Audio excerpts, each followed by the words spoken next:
Hello, everyone, and welcome to episode number 41 of the Friday Nightmares podcast. On this episode, we are talking about Airbnb rental horror films. I am one half of the hosting team this evening, Mr. Smokeshow Crawford, coming to you from the town of Swartz Creek in the county of Genesee, in the state of Michigan, in the United States of America, in the North American continent, in the Western Hemisphere, on the planet Earth, in the Milky Way galaxy. I'm fully vaxxed, waxed, and ready to climax. And if you can please get me wet and feed me after midnight. And with me, as always, is Heather Powell coming to you today from Waterdown, Ontario, Canada. I have such a boring intro compared to Scott. Mine is I like horror movies and I come from Waterdown, Ontario, Canada. Here we are, mid-September. Man, the movies are coming out fast and furious. That's funny because Fast and Furious came out this year too. But there's been a lot of really good 2021s dropped recently. I'm so excited to see some theatrical releases that are coming out. I have managed to avoid the Halloween trailer. Thank you for your warning, Scott. Yay. When I went to see Candyman, which I thoroughly enjoyed quite a bit. For the people out there that are saying this movie's too political, did you close your eyes and plug your ears during the first one? Right. I'm a little confused how you don't understand that the first one was about gentrification too, and also about racism. I don't get how you didn't get that. When I seen those complaints coming around, I was just like, what? Did we watch the same movies? And here's the thing. If you didn't like the Candyman sequel, which is what it was, it's a sequel. That's fine. You don't have to like it. If it wasn't your jam, and absolutely totally get it. But to say that it was too political when the first one was political, and if you like the first one, I don't know, pick or choose, I guess, which politics you like, but they're talking about the same politics. Yeah. There's just a little bit more about police brutality in this one, but this is also taking place in Chicago. And for anyone who can read newspapers, or I guess newspapers aren't even around anymore, but Google News or anything else, would understand that there's racial crimes everywhere, but there's certain population groups in certain places that are targeted the most. So I don't know. I thought it was a great film. And anyway, I'm super glad that you warned me, because I was able to remove myself from the Halloween trailer, though who I went with said that the trailer looked fucking awesome. And now he wants to go to Halloween Kills. So, obviously it must be a good trailer, because it definitely, he's a medium horror fan, we'll say. You know, he likes the big blockbusters and he likes a lot of sci-fi horror and stuff like that, but he's not going to watch the shit that Scott and I watch. No, not many do. Well, even some of the stuff in our recent 2021 watches, I don't think he would like that. And to be honest with you, there's a couple on our 2021 watches that I don't think, unless you're a really avid horror fan, you would enjoy, personally. But he's pumped. So it looks good. And speaking of pumped, by the time everyone hears this, I should hopefully be packing my shit and heading over to see you. Yeah. Oh my goodness. So we are recording this on the Sunday prior to Scott coming up on the Friday. So Scott will be releasing, if you are listening to this, you're listening to it on Thursday night or maybe early Friday morning, because we sure that's the first thing everyone does when our episode comes out is they download it and listen to it, because we're très important. But so Scott will be driving. What time are you planning on leaving, Scotty? Have you thought about that yet? Providing you get a negative COVID test on Wednesday, because that's what we're really hanging all our hopes on. Yep, I was going to say, we're just waiting on that test. I'm trying to keep my hopes low, because, the test could come back positive, even though I'm not showing symptoms, because I could be asymptomatic. You never know. Yeah. But, so once we get that negative COVID test, that's when the hype train will start building. But I'm thinking I'll probably try to get up and leave around 9 in the morning, because then I can get out there by 1-ish. Yeah, I would recommend between 8 and 9 for sure. Yeah. It allows you to get here. I'm so used to coming back from your place so many years ago. Right. Literally years ago now. Yeah. That's crazy, Scotty. Years ago. Yeah. Years ago, when I say that I drove back from Michigan. It's not lack of trying. It's just, no. just no option. Right. But anyway, yeah, so it's a fair journey. It's 352 kilometers, which I think Scotty said is what, 230 miles? Something like that, yeah. Something like that. So it's a distance. Plus, you got to cross borders, and Scott has to have a whole bunch of paperwork prepared. At least he can download it all on an app, which makes it a little bit easier. I assume that he just shows the border guard, and the border guard will go through it and grant their blessing for him to cross over. But yeah, hopefully all goes to plan because I bought a lot of booze. Yes, you did. I went and bought a lot of weed yesterday. And I plan on cooking some yum food and doing some fun stuff. We may not do nightmares, disclaimer. And the reason why is because I have found out that you have to crawl through parts of it. And I'm concerned about Scotty's back.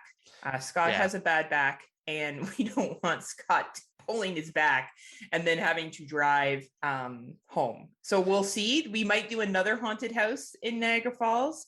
We will for sure do the 4D zombie ride. I've already checked that out, and it looks like it's a really fun interactive experience with shooting zombies. Nice. But yeah, we'll see. We'll see what he's feeling up to by the time he gets here. Yeah, because I literally threw my back out 2 weeks ago, and it's finally getting to the point where it's almost fully healed. So may not be the best to try to strain it again right away. Well, especially when you have to drive back in a car for 4 hours. Like, it would be different if it was around your area and all you had to do is drive home for 20 minutes and then you could rest, right?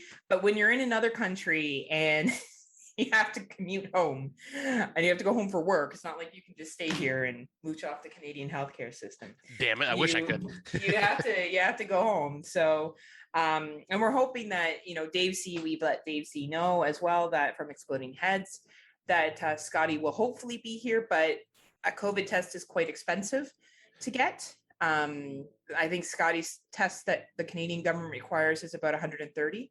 Yeah, it's anywhere between 130 and 150. And the only place that does this test near me is an hour away. So I'm taking the morning off on Wednesday for work so I can go out there, get the test, get the results, because they get you the results within a half hour. And then I'll be driving straight back and going to work.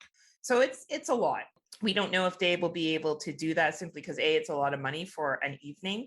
We would only be seeing Dave on the Friday. And that's a lot to ask of somebody to do. But he will be seeing Christian from Exploding Heads. Hell yeah, I will. If he does come over. Christian is well aware that Scott is joining me, and Christian only lives 15 minutes away from me. So it's a nice little quick drive over. And hopefully we'll see Vince as well from TGIF 13 Friday Fan Podcast. Yeah, that'd be sweet. He might come out to the drag show with us on Saturday night. So he'll get to meet hopefully at least one podcaster. So well, 2 technically, since I'll be meeting you again. I guess, but you've already met me. I know, but it'll be changed that much, Scott. But it'll be like meeting you again for the first time. Oh no, it won't be, because I'll be way more like rude to you, and I'll be like complaining that you took too long to get there. And that's what I'm saying. Like I'll be meeting you for the first time again, because before you were all nice and polite to me. And... Oh yeah, it's not like that now. No. Be prepared to be Raz literally all weekend. I can't wait. It's just going to be me bullying you and my friends being like, stop being so mean to Scott. And I'll be like, he deserves it, guys. He deserves it. So yeah, so that's why we chose this topic. Not because Scott stayed in Airbnb. I am kind enough to let him stay in my home. Home. But we just thought of travel horror, and some really great movies recently came out that talk about Airbnb, and why not this topic? Travel horror, as the world starts opening up again. For some places like Florida, it's never closed. They closed for 50 seconds and then they opened again. Right. So for a lot of other places, though, they're just getting back into traveling and using Airbnbs and rentals and stuff. So that's why we chose this topic. So it'll be a fun little thing to talk about before hopefully Scotty's trip happens. And we say hopefully because we like to be realistic, but everyone will know and if and when Scott gets here, because we will go live throughout the weekend. Yes. Sometimes talking about cool shit, like if we go to Niagara Falls and we go in a haunted house or something like that. And sometimes that's just being drunk at a drag show and me just trying to embarrass Scott. Like it will be a mixture of, really thoughtful, smart live videos and just, train wrecks. So buckle up, everyone. Either way, Either way, it should be entertaining. It should be entertaining for sure. So we'll get into our movies. I guess this first one, did you watch this one, Scotty, or is it just me who watched this one? It is just you that's watched this one so far. I remember you thought it was like, I remember your thoughts on it, so I want to check it out. Yeah, I thought it was pretty interesting. So this movie is called The Stairs. Brandon Orlick from the Exploding Heads movie podcast mentioned it to me. Hence, I checked it out. I'm just trying to look it up in my letterbox here. Here we are. So it's a 92-minute runtime. It's definitely an independent film. I would say they use their budget reasonably well for it. It's a film that takes place between two time periods. At the beginning, it takes place in 1997. A little boy goes missing when he finds a set of stairs in the woods. And then 20 years later, a group of hikers go into the same woods, and they also encounter the stairs and the other entities that come with the stairs. So it's available on Google, Vudu, Microsoft Store, Hoopla, and YouTube. For a low budget film, I think it's entertaining enough. Do I think it's a must watch for this year? Probably not. But I would say if you enjoy The Ritual that came out on Netflix a couple of years ago, you may enjoy this film. Nice. And you have to have a little bit of a taste for lower budget. You know, there's some really good makeup effects in this film. For a film that obviously didn't have a lot of money, their makeup effects were bang on. Jason Gray, I believe, or yes, Jason, right? Yeah. Yeah, he knows the people, I think, that made this film, or knows the makeup artist. Oh, yeah, that's right. Yeah, he mentioned something on our post. Hey, Jason, I really thought the makeup in this was really, really well done. And I give the makeup artist a lot of credit for what they worked with. And the acting was fairly decent as well, too. Like, this is a really good little low budget film. I just don't know if it's going to be for everybody. But if you enjoy Hindi horror, you liked movies like The Ritual, I would suggest checking this out. I think it's a cool concept and it's a lot of fun. Definitely worth a $1.99 to $3.99 rental if what I talked about sounds like your jam. Nice. Yeah, this is one I will definitely try to watch here in the coming weeks because, yeah, it definitely sounded very like an interesting concept. Yeah, it doesn't overstay its time. You know, at 92 minutes, it's an appropriate runtime. The ending drags out a little bit, but you know what? You're going to have that all the time with films. You're always going to have a little bit of a drag with some movies, right? So the next one, have you seen this one, or is this me again? This is you again. It looks like two, then me, two, then me, two, then me. Almost. Okay. So this one is called The Old Ways. It's been released on Netflix, I'm sure, for anyone here who's an avid Netflix seeker. It's a 90-minute runtime. It's basically about a journalist who is from Mexico who travels to her ancestral home in search of answers about sorcery and healing. And she gets mixed up in a situation where people assume that she is possessed. So it's a very interesting journey down with what the main character is dealing with in her life when it comes to her own personal demons, mixed with the demons that are perceived to be invading in her. It's a very well-made film. And I think for Netflix, for a free watch, you can't go wrong. At a 90-minute runtime, it doesn't overstay its welcome. It is definitely entertaining. I know Tim Davis from Horror for Dummies gave this 4 stars, and I think that's a really fair rating. The acting is really good. The movie moves along quickly. The production value is very high. Did I love the story? Yeah, I thought it was okay. I liked how it kind of kept you guessing to what was real and not real, but definitely a solid film. And with a Netflix watch, you can't go wrong. And I think there's some people out there that will really enjoy this. Dave C., I know that no one has said, quote unquote, that there's any must check out watches this year. I don't know if I would put this as a much checked out watch, but I think I would recommend it to you as something that you may enjoy. And it's for free and it's on Netflix and it's called The Old Ways. Yeah, once again, this is the one I actually added to my watch list because I talked to you and Brandon about it. Nice. Yeah, Brandon, I think, enjoyed it as well. Yeah, he did. And yeah, like the next one, I think I only seen, correct? Yeah, I haven't seen this one. All right, so this one, speaking of Brandon Orlick, he recommended this one to us. It is called Digging to Death. This is available on Apple iTunes, Google Play, Vudu, and Amazon Prime. It's basically a story about a man who moves into a house and discovers a box buried in his backyard filled with $3 million and a fresh corpse. He tries to hide the money in the house, only to be stalked by the buried body.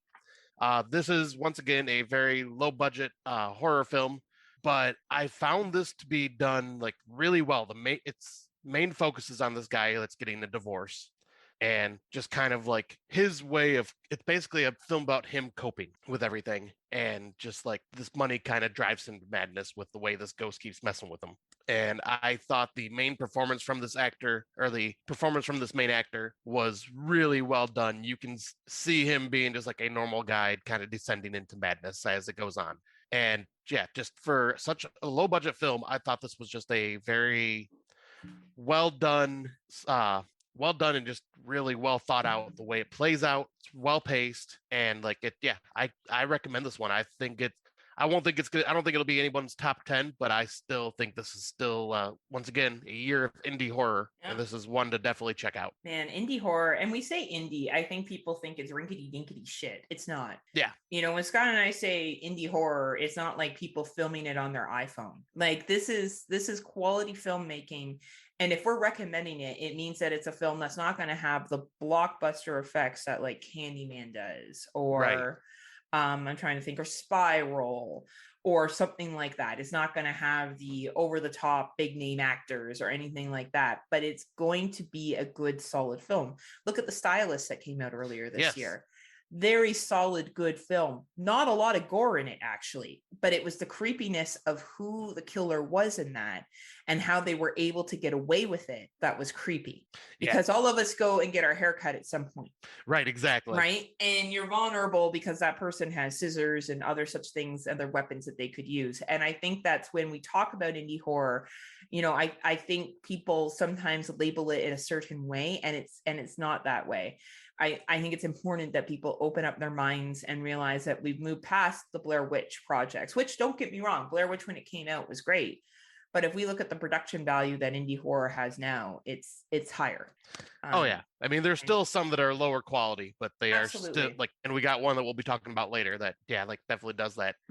Does it super well. Yeah. So anyway, the next one is a Hindi film as well, and it's called Stoker Hill. Tony Todd's in this one. Tony Todd was the big thing that they got for this film. And it's a 91-minute film, and it starts off as found footage, and then it kind of moves into a theatrical movie. It's a really interesting concept. It starts off with 3 students filming a horror movie, and they stumble upon something much worse. And it's very much a layered of like, here's this found footage, people finding the found footage, people choosing to do something with the found footage. Like, it's definitely a very, very layered film. It has a 2.7 rating on Letterboxd. No one that we know has watched it. It's just me who's watched it so far. Oh wow. That in our community, or at least that I'm friends with on Letterboxd. But I enjoyed it. I thought it was a good little mix of found footage and in person. Do I think it's the best film of the year? No. But did I find it a nice little mix of 2 different types of genres or filmmaking come together? Absolutely, I did. And it's available nowhere. That's probably why no one's watched it yet. So I must have seen a screener. So this comes available. I would recommend it on Google Play, Apple iTunes, definitely anywhere between a $1.99 and $3.99 rental. I would say maybe Shudder will pick this up. It looks like something that Shudder might pick up, because Shudder picks up different shit. Yeah. Like Shudder, you can't really predict what Shudder will get. No, you cannot. I watched a very low budget indie film last year about the couple that goes away, and it turns out the dude is not who he seems to be. Yeah. What was the name of that? I can't remember. It was a relationship film. Yep. And it was pretty low budget, and I didn't think Shudder was going to pick it up, and they did. So it really is interesting what Shudder will pick up. So I could see this definitely being a Shudder watch, in which case, watch it because it's free. Why wouldn't you if you have Shudder? If you like found footage and then kind of a switch over to a different kind of filming, and you want to just see how this movie was made and maybe get some ideas for your own film, I would recommend it as a $1.99 to $3.99 rental when it's dropped. Nice. Yeah, because I think I remember you mentioning this one as well. Like, yeah, it's entertaining. All right, the next one is on Shudder, and this is what I mean by weird fucking shit that Shudder picks up. So this is called Mosquito State. It's a 100-minute runtime. It's basically about an isolated Wall Street dataless guy who developed a software system based on the concept of bees and hives. No longer is that system functioning the way it should, and it decides to switch over to more of he decides to have mosquitoes and uses mosquitoes as his inspiration. Hmm. It's a very much an artistic film. I really dug it till I got close to the ending. The ending was extremely confusing for me. They tried to do this real artistic ending. I'm not quite sure what the ending was, but it's supposed to be fairly deep. It's got a 2.6 rating on Letterboxd. Not a lot of people have watched it. If you like very abstract artistic films, this film is for you. It is very, very character development heavy, a lot of dialogue, not a lot horror happening at all, just a lot of creepiness and slow descent into madness. If that sounds like something that works for you, then I would watch it. It's 100-minute runtime, and if you got Shudder, it's available on all the Shudders as well as AMC Plus. Nice. Yeah, this is one I seen on Shudder, but didn't really intrigue me from when I was reading the synopsis. I don't think, knowing your taste, Scotty, I don't think you'll miss anything by skipping this one. Okay. I think you'll be like, I think if you really like abstract artistic films, this is a good film. But like the ending just is very much like, oh, look at artistic and deep this is. We don't really know what's happening. So if that's what you dig, it's great. But yeah, I for you, I would say no, don't worry about it. All right. Good to know. Yeah, so I'll just jump into the next one, which this one is actually going to be in our main topic as well. Mm-hmm. But this is also a Shudder exclusive. It is called Superhost, and it's about these two video bloggers that are YouTube stars, basically, that go to different Airbnbs. They're a married couple or a couple, and they go to these Airbnbs and basically interview the host of the Airbnb and kind of give them a rating and whatnot. Which, of course, if you're a super popular YouTube person, your ratings, if you rate it high, would give this Airbnb a lot of popularity and success. And if you rate it poorly, it will pretty much ruin that person's career. Yeah. But yeah, they get to this Airbnb and they meet up with the host, who is very eccentric. Oh man, over the top eccentric. Yes. Yeah. We'll get more into it in our spoilers, but yeah. Yeah, but I thought this was a pretty fun film. It does have a brief appearance with Barbara Crampton as well. Yeah, she's in it for like 50 seconds. She does good for the role she's in. Yeah, I thought what she did was perfectly fine, and yeah, like I thought this was fun. The two main characters, especially the main female character, super annoying and unlikable to me. Oh yeah, totally. But that is these type of YouTube personality vloggers. They have that over the top, just kind of annoying personalities in the first place. So it works for the film, but good Lord, it can be a chore to, well, we'll get to that more. But yeah.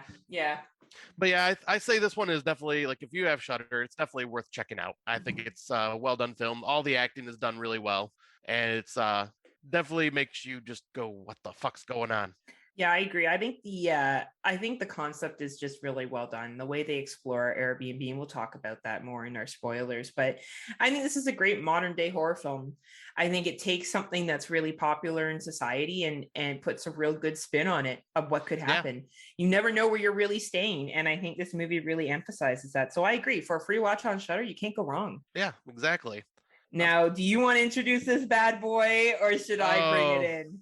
Oh, let's see. I can do this one. All right. Please do. The best 2020. It's actually Scott and I's #1 film. Every award is going to go to this film this year. Totally. So good.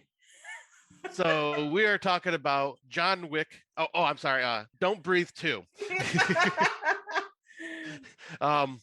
And this one, as you can tell from our reaction, we have mixed feelings on, because this film is basically focused on the blind man as the protagonist, ? And which is really weird if you've watched the first film. But which is really great that he avoided getting like murder charges and impregnating that other woman and chaining her up in the basement. And now he's just chilling with this kid, so it's all good. Because somehow he has a kid that he's teaching survival to and all this, and then these other people find see this girl and follow her back to the house, and basically all hell breaks loose, and it becomes this crazy over the top like action film. with so many flaws and plot holes. And like when I joked earlier, it reminded me of a low rent John Wick, just not done well. Because Yeah. the blind man can do some crazy super powered type action style abilities, and it's so fucking ridiculous. Now, I will give this credit. Steve Lang takes good fucking care of himself because he's ripped. Oh, he absolutely is. And he's a good actor. He is. You know what? Steve Lang is fine in this. And Brandon Sexton III, who played in Empire Records as the guy that kept being sugar high. Oh, yeah. Is in this film. Oh, yeah. Only as an older, obviously he's older now. And I enjoyed him. I thought his character was good and he was like a creepy asshole. The little girl did fine. You know, the acting in this wasn't the problem. No. You know, the main actors did fine for what the movie was. It was the horrible plot development that made zero sense. And I will just say this is a spoiler. I never knew that cooking meth was such a limited skill set that only a few people knew how to do, and that they had to be kept alive at all costs to cook the meth. I had no idea for the amount of meth that people do that there's only a few people that are trained in that art. Maybe they should make a college program, how to cook meth. Like, honestly. And it was just, you know, and we'll get into our older films where I watched the first one. I actually watched the first one and then I watched the second one, which you don't need to do, by the way. You're actually better off to just not watch either. No, the first one's better. I'll say this one. The first one's better. The second one, like, there was some cool fight scenes in it, and there was some creepy scenes where the girl's trying to escape the kidnappers, but the plot was just so full of holes and just so ridiculous that it just made zero sense. Yeah. It reminded me of like an 80s action film where it's just like, okay, this is entertaining, but it makes no damn sense. Yeah, like, it's a 98-minute runtime. The ending is completely ridiculous. It's you know, and the last little bit is the worst. Like, I don't know who wrote this fucking movie, but it was fucking dumb.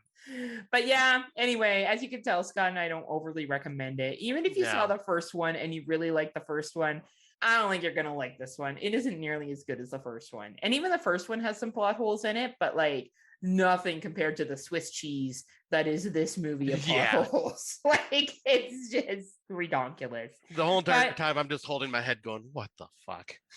If for some reason you're like, no, I got to see for myself, it is available on iTunes, Google, Amazon, Microsoft Store, YouTube, and in Canada as well. You can rent it on Cineplex if you should so choose to do that for some reason. So yeah. Yeah. I know, we're both like, man, well, you know. And then I guess I'll get into, you've seen this one too, though, haven't you? Nope, this is the one I wanted to see, but then I haven't had a chance to yet. So this one is called Wired Shut, also similar concept of Don't Breathe. It's a 95-minute runtime. Basically, it's about a guy who's a novelist, and he lives in a remote mountain home. His daughter comes to visit him. They're estranged, and then a break-in occurs, and he has to fight to save him and his daughter. And his mouth is wired shut because he was in an accident, and for some reason, his mouth is wired shut. So it's not a bad film. You know, for the concept of what it is, it's entertaining enough. We're not looking at a big cast here. There's only 3 characters in this entire film. Oh, okay. It definitely is a lower budget. I won't say indie because it definitely has more money behind it. But it is a lower budget film. If you like break and enter films, like if you enjoy things like, oh my goodness, You're Next, Babysitter Must Die, a bunch of other films like that, then you'll probably enjoy this film here. There is a little bit of a twist to it, you know, think Better Watch Out twist kind of stuff. I guess that's a spoiler, but I don't know how many people are going to watch this. There is some twists and turns to this film, but yeah, it's entertaining enough. I would say if you're going to rent it, no more than $1.99 or $2.99 rental. Okay, because I love the concept of this with the person that's mouth is wired shut and just having to deal with this. I thought that was really neat concept. That's kind of why I wanted to see this. You know, when you talk about gremlins, I wish your mouth was wired shut. We could make a movie about you talking about gremlins and then I wire your mouth shut. Oh, just wait till we get to our dark segment. Oh, no. Why? All right. So we got one more, and this I'm going to let you talk about because of your strong thoughts on it. All right. So the next film, or the final film of our 2021 segment is We Need to Do Something. And it's basically about this family that takes shelter inside of a bathroom during a tornado. That is all I will say about the plot, because the less you know about this, the better, because this movie is a wild fucking ride. And I will say this one does not you could watch the trailer, because I watched the trailer afterwards, and the trailer doesn't spoil anything, but it just kind of gives you a lot of flashing images. But at the same time, yeah, this film fucking incredible. It's a very small cast. It's a family of 4, so it's mother, father, son, daughter, and these 4. Oh, there's one other person. Oh yeah, that we see in flashbacks. Yes, in flashbacks, yes. Yeah, but yeah, the main focus is on the 4. Yeah. But I gotta say, the acting in this was out of this world. It is one of the most tense films I have seen this year. And has one of the, even Brandon said it, has one of the most scariest moments that just freaked me and him out so much that we almost poo-pooed our pants. You guys are babies. But I gotta give this is low budget done really fucking well, because this is low budget, not even low budget. Yeah. Like you would not know that this was a low budget film, except for the fact that they just chose to keep it simple. And even then, there were some scenes that were actually quite elaborate. Yeah. Oh, absolutely. Like the makeup effects in this for some of the things that happen, really well done. And another thing I liked about this is this was filmed during quarantine, or during the lockdown, and was filmed on a soundstage in Michigan. So like that just makes this even more if you know that going in, you may appreciate it even more, because they literally just film it pretty much in one setting besides. And they were quarantined. Yeah, and they were quarantined. Yeah. And man, I loved everything about this film. This is one of my favorite films of the year now. Like it actually may be my number 1. This film's how much I love this. Yeah, this is a must-watch film. Yeah, like honestly, this is a must-watch film. It has a 2.8 rating on Letterboxd, and I think that's because not a lot of people have seen it yet. It's available on iTunes. It's available on Vudu, Microsoft Store, Spectrum On Demand, and DirecTV United States. It is worth whatever rental you pay for this movie. It is a very, very well acted, well thought out, subtly creepy film. And I think you're at a miss if you miss this movie this year. Absolutely. Like this one gives you the horror without actually showing a lot, which is absolutely. Which if you can do that and make it come off that creepy and intense, then it is well fucking done. I couldn't agree more, Scotty. Absolutely. So Scotty and I both recommend it, and that's our 2021 watches. We actually watched a fair amount, so that gives you guys something to look at while Scott and I are getting drunk next weekend. Yeah. Older films, I already alluded to it. I put Don't Breathe on here from 2016. I enjoyed it a lot more than the second one. I feel like the second one was just dumb. This, like, the first one has some plot holes in it too. Like, my thing that I said to Scott and Brandon is, okay, so they get locked in the daughter's bedroom, the daughter that's dead, and there's bars on the windows, so they can't get out of the windows. Flash forward 5 minutes later, he throws the guy through one of the windows that apparently had the bars on it 5 minutes ago, and the guy ends up on the terrace where the glass roof is. And I just was like, well, that makes no fucking sense. And just little stuff, like there were points where they could have run away, but they didn't, like where he shoots the pregnant woman that he has captured and he's grieving. Like, why not just run up, smash him in the face while he's screaming, and then get the fuck out of there? Like, there was just little things that I thought were a little silly. But overall, I would say it was an entertaining enough movie, and I did definitely enjoy it more than the second. Yeah, because I seen this one in theaters, and then I really dug it back then. And after a few rewatches, it kind of went down a little bit. But I would say that first experience, when you're going into it thinking that the blind man is the victim in this, and then they do that twist later on, like, because you don't see it coming, like when you originally see it, like if you haven't heard anything. No. And like when you find out what he's actually hiding in that house, it's just like, oh shit, okay, this just turned like something completely different that I did not expect. Yeah, like, absolutely.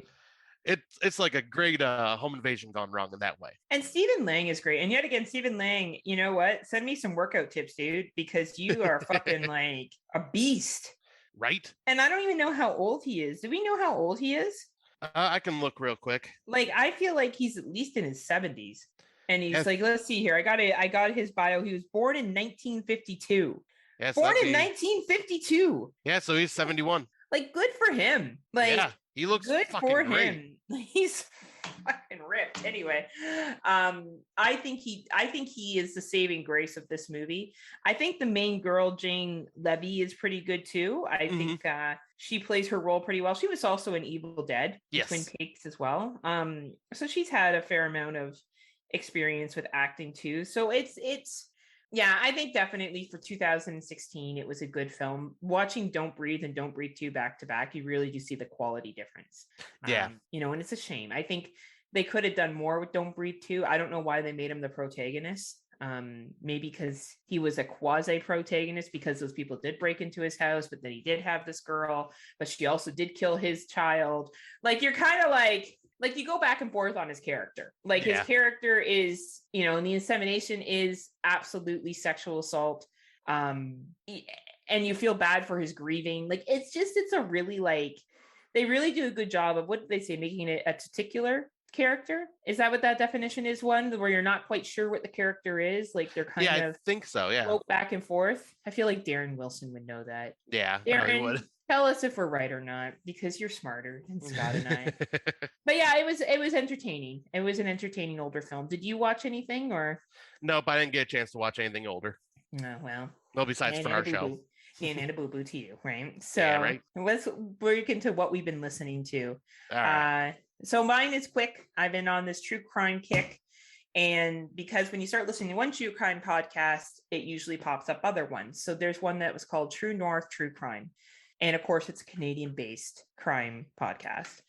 And it's two people from Vancouver. It's a husband and a wife, or, two partners, I should say. I don't know if they're married, but it's great. They cover some lesser known crimes that have committed in Canada, missing person stories, or people that have died and trying to bring justice. So through GoFundMe's for the families, or just trying to make other people aware of someone who's missing. Their shows are about 55 minutes in length.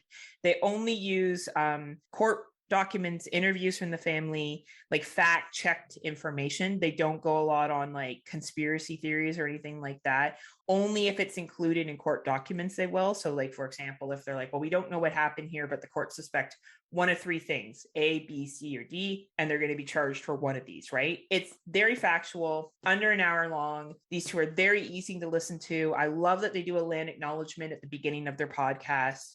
Scott and I don't do that, and maybe we should think about doing that.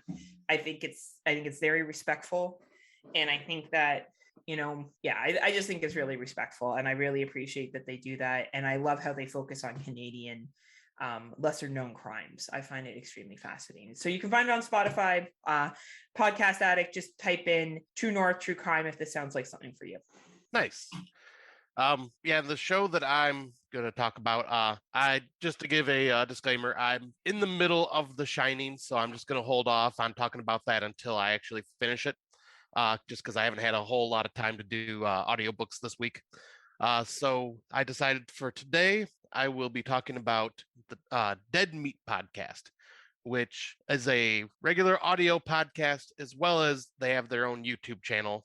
And it's the hosts are Chelsea and James, and they usually will cover newer films as they're released and like talk about the film, review it, and sometimes do interviews with cast or directors or things like that. But the YouTube channel is the part that I've watched a lot of, and it's mainly been Jesse on the YouTube channel, and James, and he does these YouTube ones where it's kill counts for different horror films. And he will go through each individual film or each individual kill, talk about the kill a little bit, and then do like a count at the end of how many there were. He went through and did the Friday the 13th franchise. He even did Jurassic Park and stuff like that.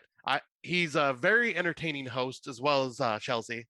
They're both very good at what they do, and I definitely recommend checking them out. But yeah, that is the Dead Meat podcast, which can be found on Podcast Addict and all the other like places that podcasts can be found. Awesome. Thanks, Scotty. So we'll take a brief break here from one of our Legion podcast friends, and then we'll be back with our main part of the episode, which is the rise of the Airbnb. So after these messages, we'll be right back.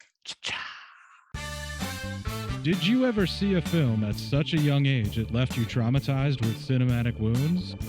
Necrophilia.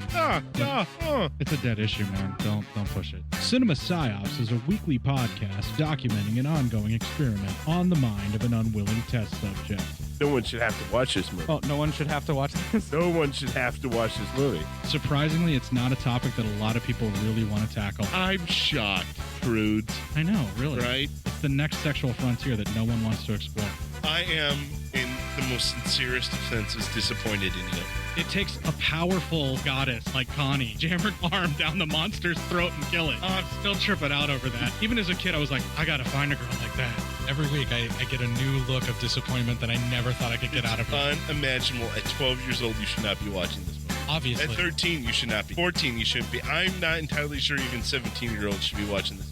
Just because you're offended by something doesn't mean that you have the right to demand that it doesn't exist. Watching this film again, I had all of this like little nerd glee with everything that kept little popping history up. doll popping up absolutely. at you. So I totally loved this film. Hey, I know why you couldn't see that. It's because your brain's warped watching this shit at 12 years old. Yeah, this is a rough movie. I told you ahead of time when we were getting ready to do it that it was How going to be a could you rough watch one. this shit at 12? Because physical wounds heal, cinematic ones don't. Listen to Cinema Psyops. And welcome back. As discussed in the first part of our episode, we're going to talk about the rise of Airbnb and, of course, on rentals and their effect in horror movies. So first, let's talk a little bit about the Airbnb startup story. So we found a little article that's just called the Airbnb Startup Story, The Journey. And it talks a little bit about how Airbnb came to be. So Airbeds and Rentals, the Airbnb startup story. The first Airbnb startup story revolved around Airbeds and Rentals. Back in October 2007, the to-be Airbnb founder and his roommate, Joe Gavia, were looking for means to pull in extra cash with the upcoming Industrial Design Year Conference in San Francisco. There was a shortage of hotel rooms and accommodation. Both were unemployed, and with their San Francisco apartment rent due in a few weeks, the pair saw this as an opportunity. The duo rented out their apartment loft to designers looking for a place to stay. Immediately, Chesky and Gabia launched a simple website, airbedandbreakfast.com, and offered airbeds and homemade breakfast for $80 each night. When 3 people showed up at their doorstep, Chesky and Gaba thought they may have stumbled upon a big idea. Joe Gaba's former roommate, Nathan, I can't even put this correctly. It's Barowski. Bletchersik, I would say. I think that's Polish. We'll call him Nathan. Joined the team as one of the Airbnb founders and developed a business model around this idea. However, that idea may not fly. The Airbnb founder shelved Airbnb. Chesky and Gabby then tinkered with the concept of a roommate matching service. 4 weeks into the project, the founder realized that roommates.com already existed with no other alternative. The team went back to Airbnb or Airbed and Breakfast. The Airbnb founder, along with Gabby and Nathan, staged various attempts to launch the venture since 2008. One was the SXSW conference, where the website received only 2 bookings. One was one of the founders. Secondly, learning from that experience, the room shortage meant people were looking for alternative accommodation options. The team launched again in the 2008 Democratic National Conference in Denver with dismal results. While the team was able to get media attention, user traction did not follow. This part of the Airbnb startup story was what Airbnb founder Brian called the throw of sorrows, neck deep in debt. Airbnb was in dire need of funding. In the context of Airbnb's startup story, generating revenue and finding investors came from an unusual source. Since the bed part of bed and breakfast was not getting favorable results, they thought, why don't we focus on the breakfast side of the equation? Riding on the election fever, they thought of creating presidential-themed breakfast cereals.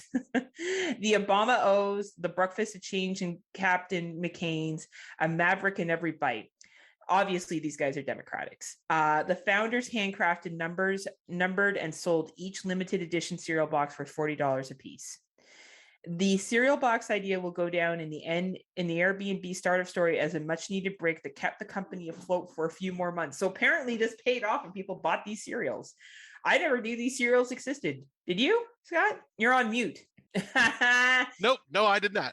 Oh, that's really funny. And then you're also on mute. You were so taken back by my story, you put yourself on mute. The proceeds from the cereal box almost pulled the company out of debt and gained Airbnb some national press coverage. In November 2008, Y Combinator founder Paul Graham was not convinced that the Airbnb business model would work, but through the presidential theme box cereals, the venture capitalist was impressed by the founder's spirit and passion. So I guess where we are today, the company inclusion in the Y Combinator program pushed the Airbnb founder to focus on making the company ramen profitable by demo day. The tide of the recession was hitting the shores, and there was a high possibility that no investors would show up at the demo day. In order to prepare for this possibility, the goal of each startup within the batch is to be ramen profitable by the end of the program. Ramen profitable means that the business is profitable if you just live on ramen.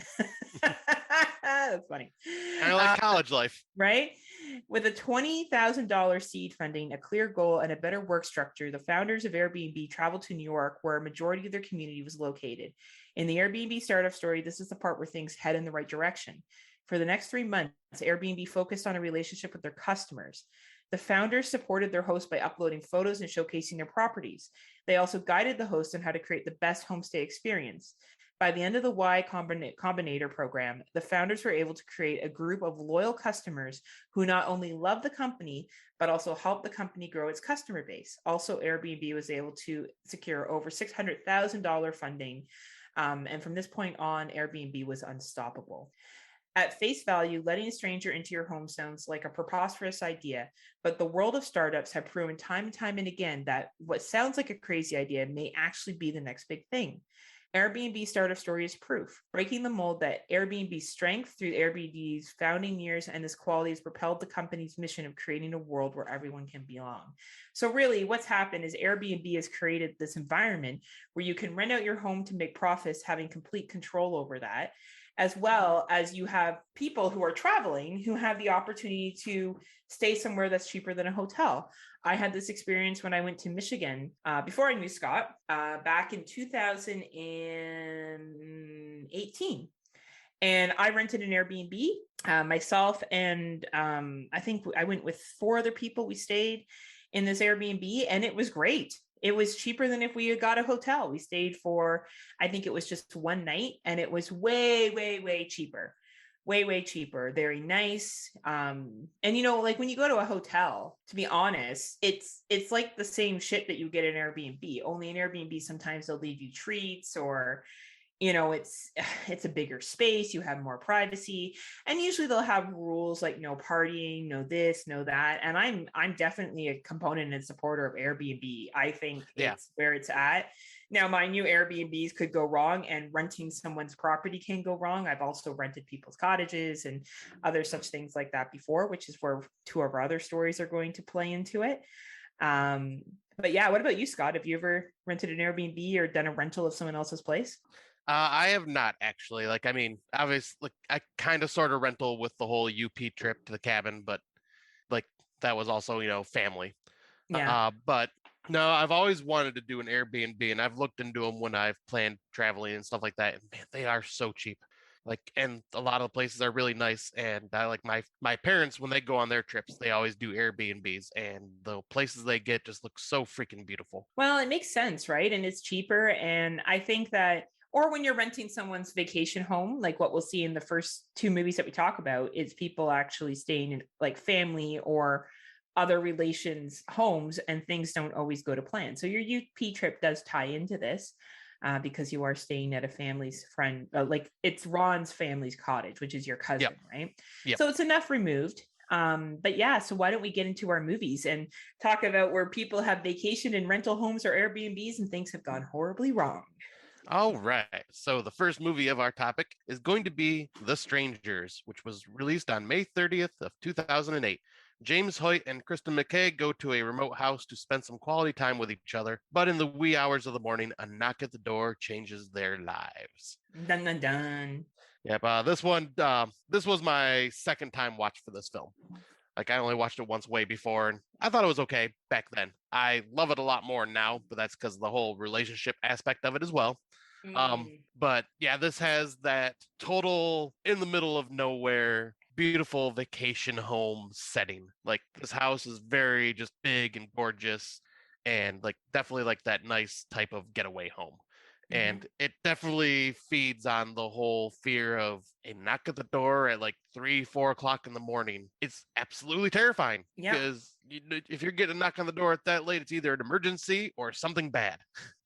Yes, you are 100% right. It is usually not people selling cookies. Definitely not. I love the setup of this film and how it's filmed. I think it shows them coming to the home, going into the home. You see that it's all romantically set up, but yet they don't look like they feel like being romantic with each other at all. Yep. There's obviously some tension that's going on between the two of them. And I really love you see the boyfriend kind of go into a separate room after he helps his girlfriend take off her dress so she can have a bath or a shower or whatever it is she's doing. And he's talking to his buddy, and he's obviously at his family's like vacation home. Yep. He doesn't go there a lot. That was always the impression I got, is that this was like, he's not there frequently enough. And, the night didn't go as planned. We find out later he proposed. She rejected his proposal. And they're trying to just kind of survive this evening, go through their relationship stuff. And just when they're about to basically engage in sex, which is, I guess, kind of a makeup thing that they're doing, they get a knock at the door. And there's these 3 individuals that torture them throughout the evening. Yeah, the whole creepy girl in the shadows with the porch light being like unscrewed and like her on the porch and just going, "Is Tamara home?" And just and then just doesn't say anything after that when they're like, "I think you got the wrong house." And then she just kind of walks away. It's like, that right there is already unsettling. And then what makes this even more intense is, they, after that incident happens, they just kind of sit there and discuss things a little more. And he's just like, "All right, I need to leave the house," which he was already drunk when they drove in. He drank a full bottle of wine while he was there, and now he's gonna go drive away, which is a fucking terrible idea. Yeah, but yet nothing happens to him. So, yeah. Like that part is just totally skipped over in this entire film. I didn't even notice it till you brought it up, Scott. Like, you're right. He was excessively drinking and driving the entire time. And I think, and obviously that's a setup for the creepiness that occurs. She's alone in this rental or in this home. She's never been there before. And you see there's one great scene where she's at the kitchen getting a glass of water. And in the background, you see one of the figures in the house. Yes, wearing that creepy ass mask. And when I first saw this film, I was like, fucking bravo. This is how a subtly creepy horror film is done. Because there really isn't, like, there is gore in this eventually at the end.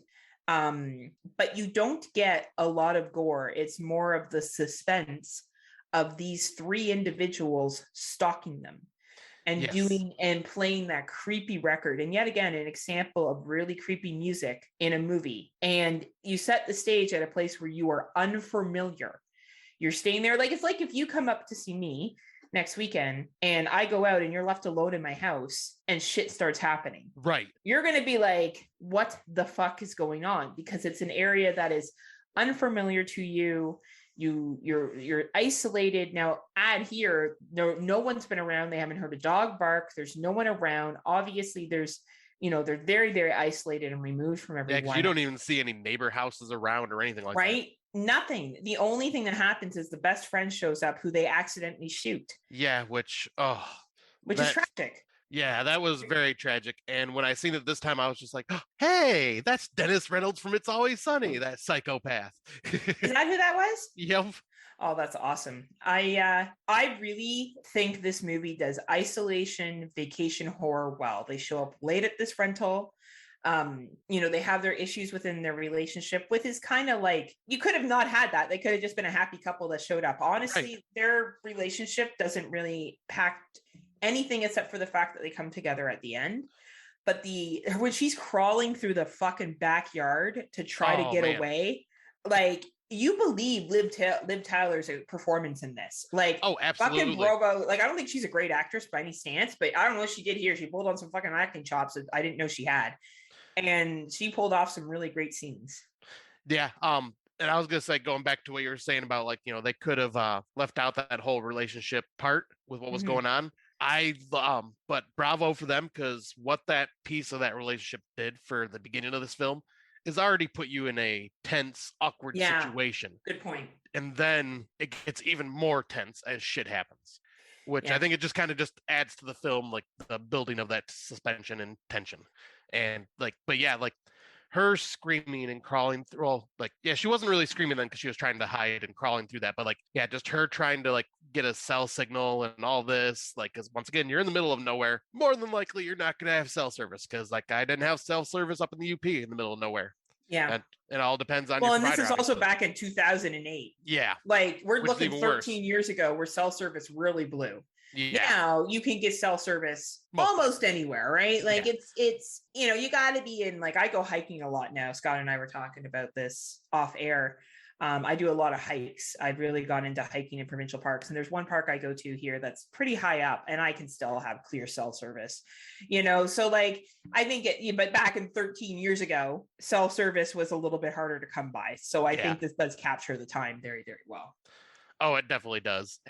But yeah, like, this is just a very, very well done one for our topic, because like it does the whole vacation home isolation, and it does the whole building of tension, not knowing anybody around you, and then having these just literally these strangers in masks just who are just doing this because they're there. Yeah. I think the ending scene too, where they tie them up and she has to watch him be tortured. Yeah. And then, of course, how they're found by the young children, who I think are supposed to be Jehovah's Witnesses.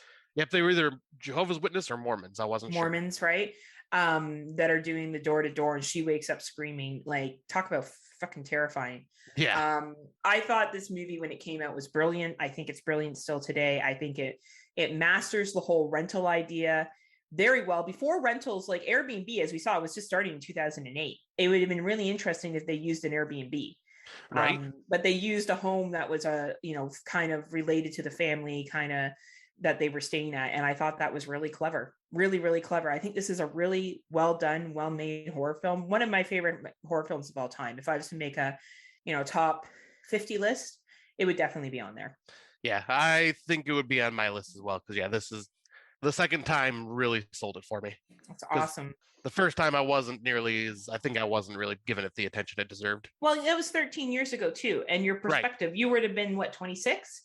Yeah. Right. So like, you're also now, turning 40 soon. Your perspective has changed, right? Like it's changed. Our perspectives at 38 and 40 are different than what they would have been in their mid 20s. Oh, absolutely. Like life experiences, relationship experiences, disappointment. Like that film, you're right, it does really explore disappointment and almost feeling of betrayal. Yeah. When she turns down his proposal, like that's a really awkward thing to have happen. And I think it actually takes a lot of guts for people to turn down a proposal, because it can be so uncomfortable. Oh, absolutely. But yeah, I we're not talking about relationship horror here, but I think that that's a really important part of the film. And you're right, it does help play into the creepiness. And it was weird that it 10 years before a sequel came, but 10 years later, we got ourselves a sequel. So let's run into that one. All right. So yeah, The Strangers Pray at Night, which was released March 9th, 2018. Mike and his wife Cindy take their son and daughter on a road trip that becomes their worst nightmare.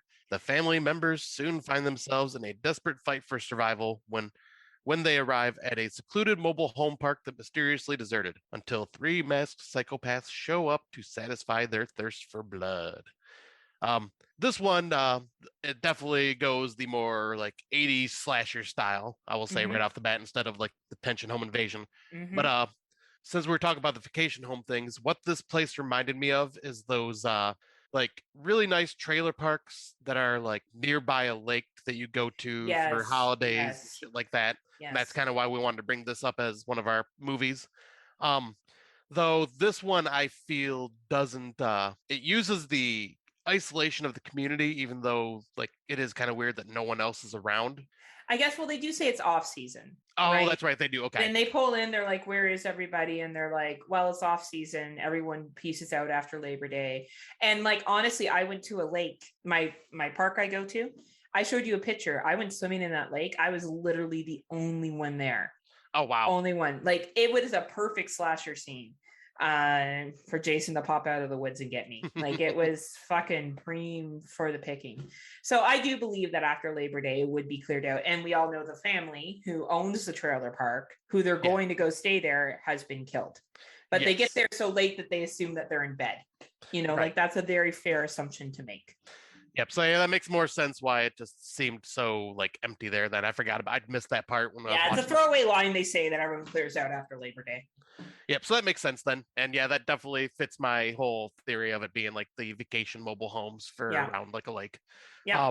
But yeah, this one doesn't really focus on the homes like being in the home nearly as much. It's more played as a cat and mouse hiding like throughout the whole park. Yep. And like the one thing that, you know, talking about the cell service thing in the first movie, this one, they had cell service, but these stalkers / killers are smart and destroy all the phones when no one is in the trailer. Yeah. And like literally destroy, like I think one was starting to work, but well, then shit happens to her.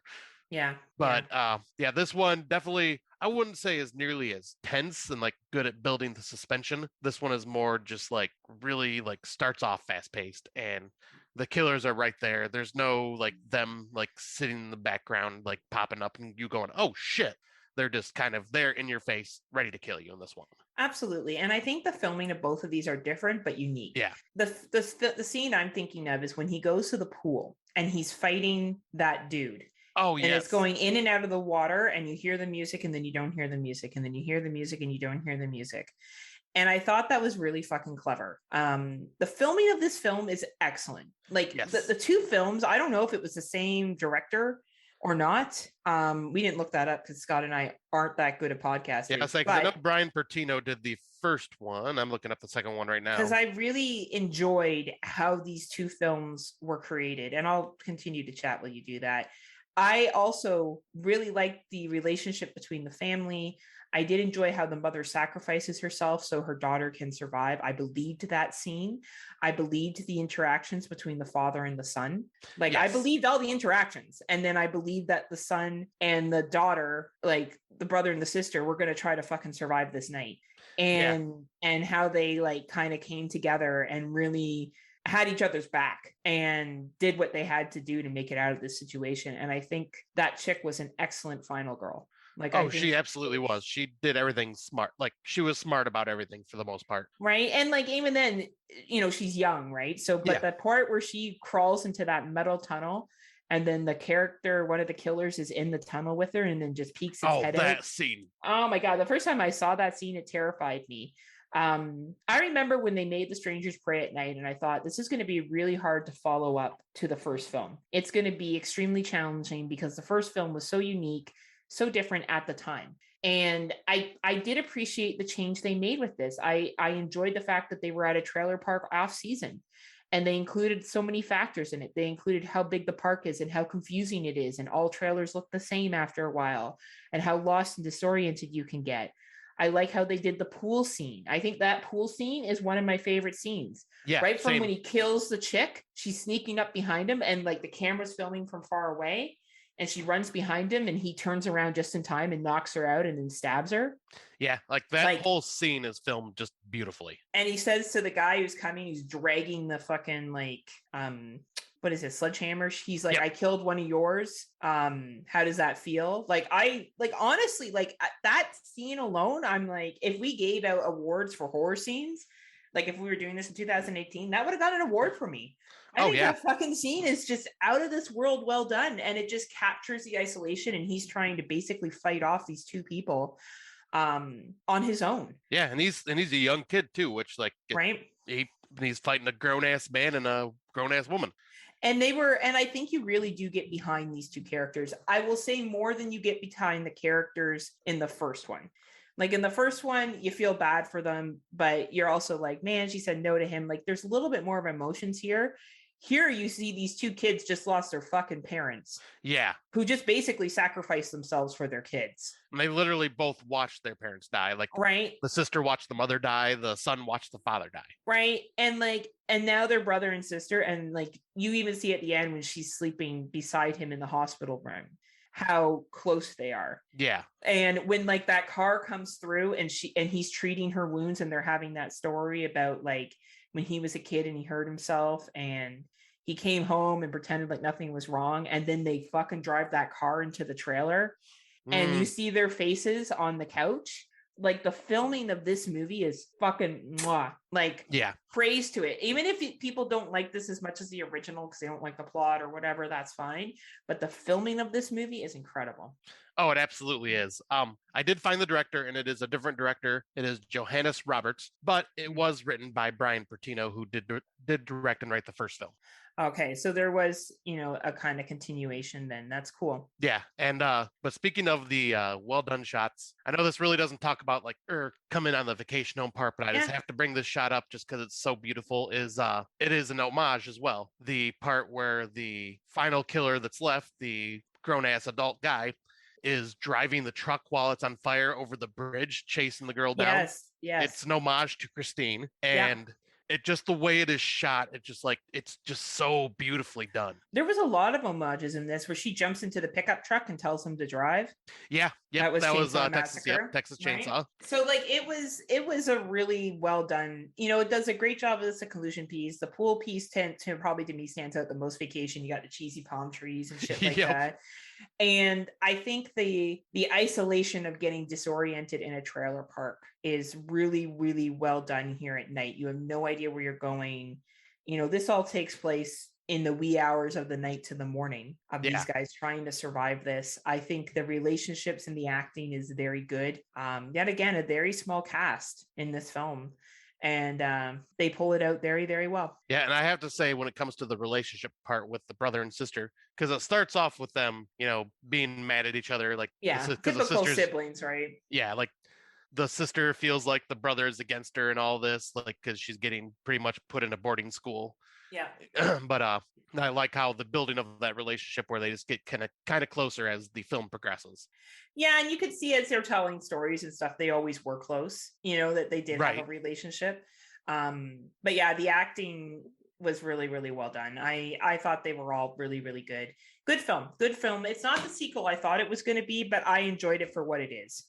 Yeah, and I think this is because I don't think they could have done a sequel like similar to The Strangers and it been just as successful. The way they did it and turned it into like a slasher film, like I think was the right choice. And I'm glad they didn't bring in Liv Tyler. Like it would have been too cheesy for her to be showing up 10 years later, like, hey guys, like I survived too, Right. Like, let me tell you the story about these killers that I don't know anything about. I guess what's better is that ideally you think that they got all of them, but we don't actually know if she got all of them, right? Yep, but yeah, that is a very good film. I guess we can jump on into our next film. So 2 disclosures for these 2 ones that we are doing now. We are doing A Perfect Host, which was released last year, and A Superhost, which was released this year. So there will be spoilers to these 2 films. If for some reason you have not seen them and you don't want to have them spoiled, here is your fair warning. But these are 2 recent films, that was in 2020 and 2021, that we will be talking about in fairly, fair enough detail that it may spoil something for you. So, yeah. All right. So, let's get into these. Perfect Host, which was released February 4th, 2020. A weekend getaway soon turns into a living nightmare when an obsessive bodybuilder torments 4 friends at an isolated lake house. This one is definitely fits the title of this film because they do go to an Airbnb. And this bodybuilder they are talking about in this synopsis is the host of this house. And it's like this couple, like you almost think they're a couple, but you find out they're just like really good friends where one wants more than the other does because of something that happened. But they end up getting there and the code doesn't work. So the guy messages and calls the host to try to get the new code or whatever. And the dude responds doesn't answer his phone, but responds by text immediately. And gives him the same code and it works. But I like this because this kind of ties into The Strangers a bit, because after he gets that code and they walk in the house, you see standing in the background the host holding a phone, just like off in the distance watching them. And, like he's just kind of subtly there. I never noticed that the first time we watched this time around I did. But yeah, it's once again this one of these movies where the host is just very weird and like intrusive to these people, because obviously when you go to an Airbnb, you don't actually expect to maybe meet the host. You expect to go there, have your stay, clean up and do what you need to do, and then leave, and not have to really deal with the host of the Airbnb, as far as I know. Yes, I would agree. That's what I prefer. I don't Yeah. want to meet with the person that I'm staying there with. It's weird. Or Yeah, staying at their place. I could understand like maybe meeting them like right when you're getting to the house. Yeah, like they let me in or something like that for sure. Yeah. But I don't want to be like hanging out with them. Right. You're wanting to get there to enjoy your vacation, not with some Yeah. stranger. And Yes. this guy is very intrusive Tad. upon that. Tad.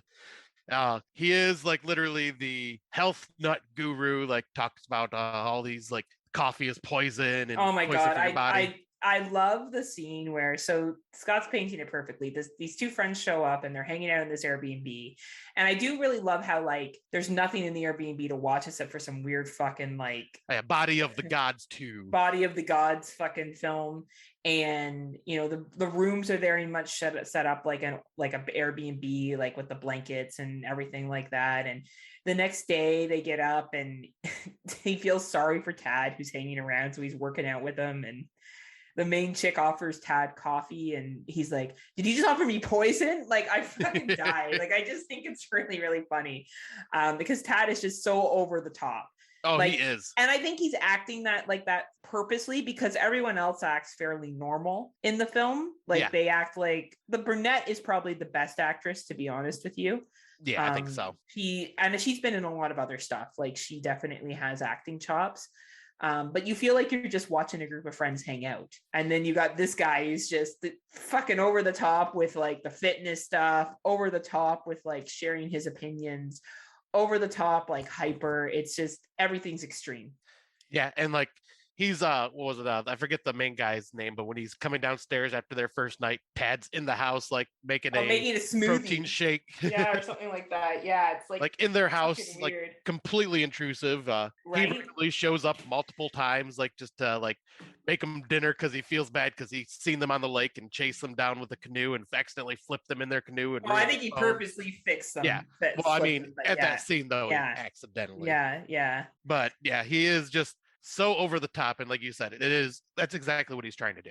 He's trying to make them uncomfortable. Oh my gosh, like so over the top uncomfortable. And this is different than Superhost, because in this one he does own the property, he does live there, and you know that he's probably basically what you find out later is that his wife has this disorder and she needs what he thinks is fresh blood all the time to keep her healthy. Yeah. And so he takes these Airbnb people, like obviously not all of them, but some of them, kills them and gives them or keeps them alive, and then does blood transfusions. Yes.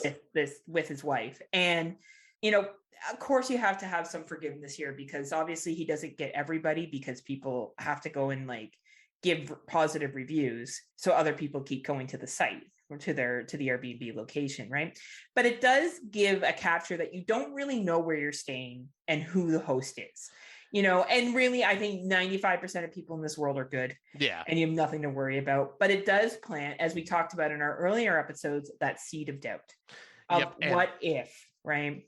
Yeah, and especially because, you know, like I said, I have not been to an Airbnb, but I was going to ask you about this. Is there like some Airbnbs where there is a room that's locked that you can't go into? Yeah, usually they do have like a locked room, and they bring this up in Superhost as well. Yeah. I've only been to one, and yeah, there was out of bounds spaces, and you just figure that's because where they keep storage for things and they don't want you going through and stealing shit.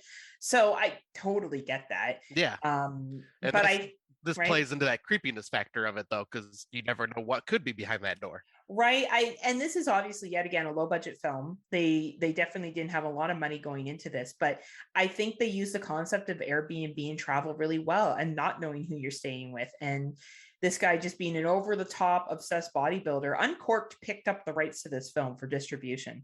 And I think that this is very much an Uncorked film because it's a hidden gem. Yeah. I think a lot of people watched The Rental last year and was like, oh, The Rental. And even though The Perfect Host is not as, you know, doesn't have the money put into that The Rental had, I honestly think A Perfect Host is a much better story. Yeah, better story, and I think even better acting even. Yeah, and I think it's more believable. I think Yeah. it's more believable that there could be this crazy dude who kills some people that stays at the Airbnb. Now, how he's been able to get away with it for so long and people not come looking for them.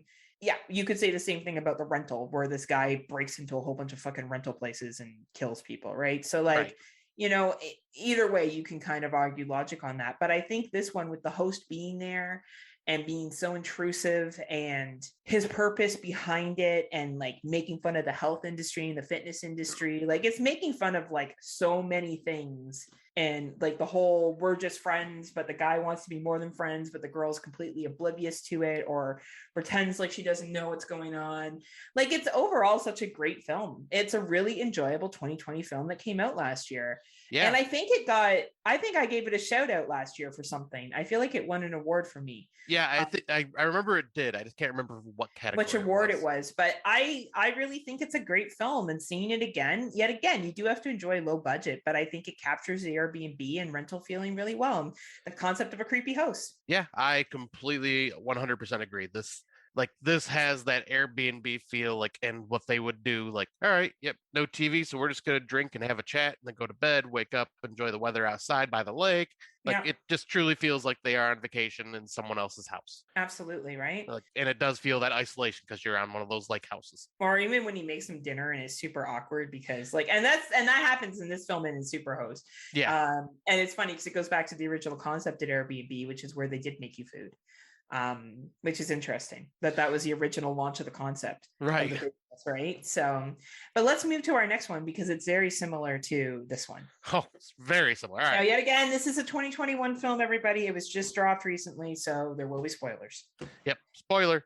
All right. So, Superhost, which was released August 16th, 2021. 2 travel vloggers check into a vacation rental with a host that will do anything for a good review. That is pretty simple synopsis, but pretty accurate.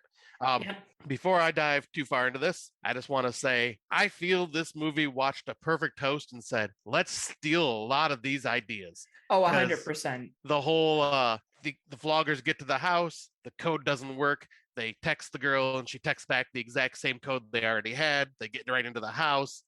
We'll get into more, but like the whole cooking breakfast and all this stuff and already being intrusive. But yeah, these are the video vloggers like we kind of brought up in our 2021 watches. They go to these Airbnbs and pretty much do a YouTube style review for them. Mm-hmm. And obviously this can be good or bad for the person that owns the Airbnb. And this woman is the host, the Superhost, because that's the name of the show, name of the YouTube show they're talking about here. She is extremely quirky, and I have to say, steals the fucking movie for me. I love her to death because she's just so batshit nuts. Yeah. And but yeah, she comes over like right when they walk in the house, and she's just talking. Oh, I hope I get a good review. I hope this doesn't take away from my review, and blah blah blah. Like, just like, completely worried that this review is going to destroy her. Is how she's portraying it. And I like this because this focuses also on like if there is an issue with the Airbnb. So say like the toilet being clogged that happens in this movie. They get a hold of the host to like either have someone come out to take care of it, or she will come out personally and take care of it. Like, that's something I've heard of that does happen. It does. So here's my flaws with this film, where I think The Perfect Host did it better. Yeah. Tad in The Perfect Host was way more responsive, like what an Airbnb person would be if they lived on site.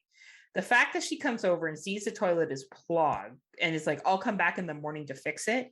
Like, you're not going to use the bathroom between like whatever it is, 5 p.m. and 10 a.m. the next day. Right. So you're going to let a bunch of urine and feces build up in the toilet before, like, you know what I mean? Like, that to me is completely ridiculous. Yeah. And she brings a plunger, just so we're clear, that's what her tool is to use.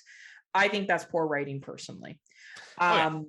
My other beef with this film, and yet again, I thought this film was fun. I thought the girl was perfect. She was over the top. The term superhost is something that Airbnb hosts can actually get. You can become a superhost because you get such great reviews. You get so many like 5-star reviews or whatever, you become a superhost. As we find out later, and this is where the big spoiler is, everyone, she is not the owner. She stayed in the Airbnb. She's obviously a loner. It was an older couple that owned it with a dog or a cat or something. Yeah, cat, because there was a cat room. Right. And she kills them. And then she's about to leave the Airbnb when these people show up. So I don't know why she was so obsessed with getting a good review when she didn't even own the rental home in the first place. I think that was her just wanting to fuck with them and her just wanting to pretend to be the host. Because as you see throughout this movie, she is so batshit insane that I think she's a psychopath. Yeah. Yeah. So I think she's basically just doing it to fuck with them. Kind of like what Tad does with constantly and being intrusive and wanting to fuck with them and having fun before he really, gets to what he's doing. Yeah. And I think that's kind of what she was doing. Though, once again, Perfect Host did it better, did a lot of things better than this. Well, the plot made more sense in the Perfect Host because Tad's wife needs the blood. Yeah. Like he's fucking with people because he's also seeing who he can take advantage of, right? And he's also lonely and he's messed up and it's his place. Yeah. He quotes the rental agreement thing, which she does too. She does stuff like that as well. And I just find it, and how mad she gets at Barbara Crampton for showing up. And Barbara Crampton was the host of another Airbnb. This couple stayed there, gave a horrible review. Barbara Crampton stalks them, breaks their window of the Airbnb, which makes zero sense. Why would you come up and break the window? Why not break the window of their car? Right. No, she damages someone else's property. Right. And then Becca, the host, who isn't really the host, is like, no, why would you do that to my property? I hear you, Scott. Like she was trying to fuck with them, but I just honestly feel like you're right. I think they watched A Perfect Host and they were like, oh, we'll just make this movie superstars and we'll make it so she's a psychopath. But then when you look back on parts of the film, you're like, but that doesn't make, there were, telltales. Like she brought only a plunger over to help fix the toilet. Right. There's a 12 hours later, right? There's a cat room in the Airbnb, which already going, why is there a cat room? Right. There's just so many things, which there was a cat room and there was a cat room in the Airbnb because she did rent out that Airbnb, but the couple told her she had to leave. Yeah. Right. Well, I'm just saying, I just kind of thought it was out there because the couple has a cat. So I just thought it was weird that there was a cat room in this Airbnb. Or was this the couple's house that was also an Airbnb? Maybe. It doesn't give great detail. All we know is that she stayed there and they were nice to her, but then they told her she had to leave and she got angry and killed them. Yep. See, as we pick apart this Airbnb horror stuff, it doesn't make as much sense as A Perfect Host did. A Perfect Host, yes, yet again, I understand that it's about some crazy fitness dude, and I'm not trying to say that makes tons of sense, but the setup of the Airbnb makes more sense. The guy says, I live on a trailer off the property, I'm a minimalist, I rent out my house. All right. Yeah. That's why he was able to get there so quickly if they had issues.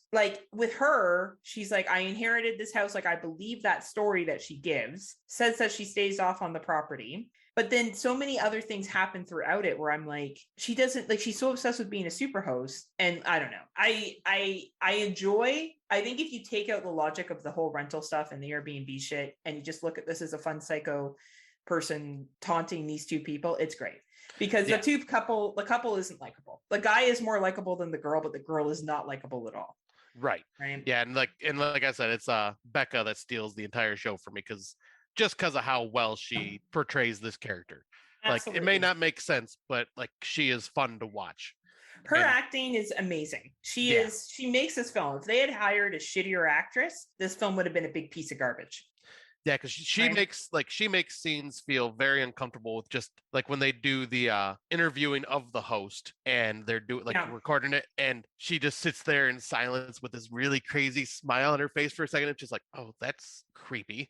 Her facial expressions. Yeah. And the directing was good. Obviously, the directing of this, and that's where I feel like A Perfect Host. They directed Tad to be a little too over the top. The directing there was a little bit too young, where the directing in Superhost was better. Yeah. But I just feel like the rental piece, and yet again, in our topics, we pick apart our themes. I just feel like the whole Airbnb thing on paper looked good, but when you actually break down to the logic of it, you're like, this makes no sense. And for me, it was the toilet not being fixed for 12 hours or whatever it was. To me, made no sense. That would never happen.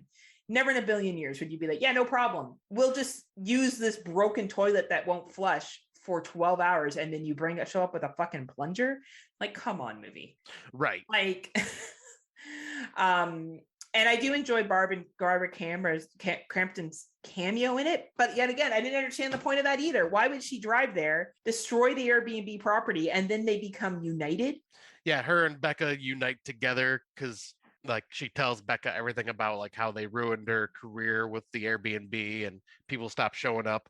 So for some reason, her and Becca all of a sudden get an alliance, or at least that's what Barbara Crampton thinks. And why would this psychopath do this? Because she wasn't going to kill her. She was going to let them all leave. Yeah. That's what I don't get. She was like, okay, they play this trank where it looks like she kills Barbara Crampton. She doesn't. And Barbara Crampton's like, haha, that's what you guys get. Fuck you, haha. And they're leaving. And then the guy says something like, where's that couple? Yeah. Right. And she's like, you couldn't just let it go. She has this quick dialogue back and forth with Barbara Crampton, kills Barbara Crampton, and then proceeds to kill and torture the couple. Yeah. Like I don't get it. Like she was purposely having fun fucking with them the entire time. Like, you know, she was going to kill them. And then she does this joke and then she was going to let them leave. Yeah. And then she doesn't because. Yeah, and then she doesn't because they brought up like the past. Right. What she did. And yet again, this is not an insult to the acting of this movie. I think that Rebecca carries it. I think she's a fucking phenomenal. Grace Phillips is the actress. She's been in Tales of Halloween, Fright Night, Some Kind of Hate, Dark Summer. Definitely somebody who's getting around in acting. Awesome. Thought she was wonderful.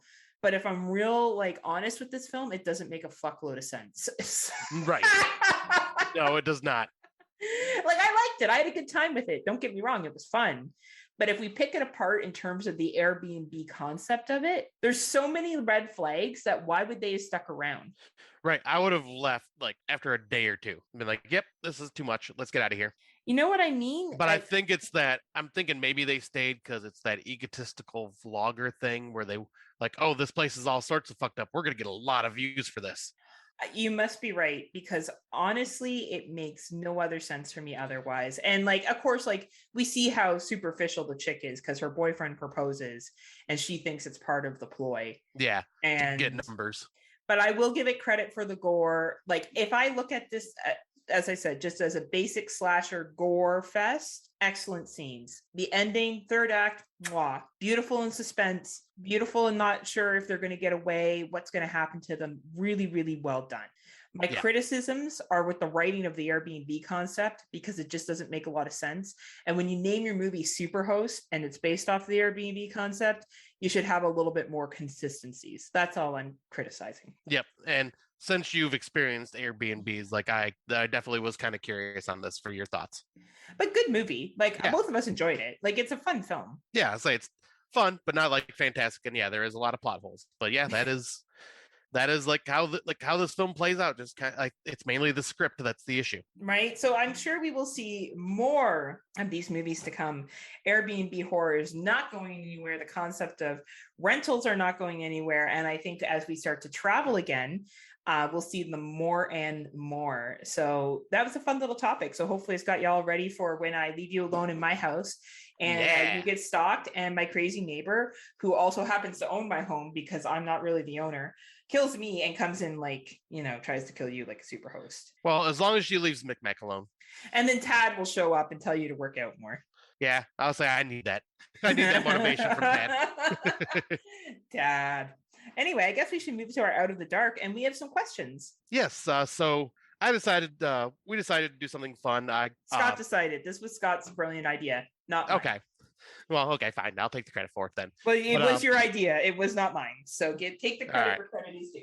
Well, I've always seen these AMA things on Twitter where it's ask me anything, and it could be a director or someone, a game developer or someone popular, and people just ask them questions. So I was like, you know what, that'd be kind of fun because I really couldn't think of a good Out of the Dark segment for this. So I was like, well, let's just have our listeners ask us some questions. So I put it out there on Facebook, and we got a decent amount of questions. So I hope you are ready, Heather. Oh man, I was fucking born ready. All right. So the first question comes from our buddy Ken Bates. What is the first movie, TV show, story, etc. that scared you as a kid? I'll let you think on it. I already have mine because I've read these already. So for me, the first movie that scared me as a kid, I actually just found this out recently from my mother.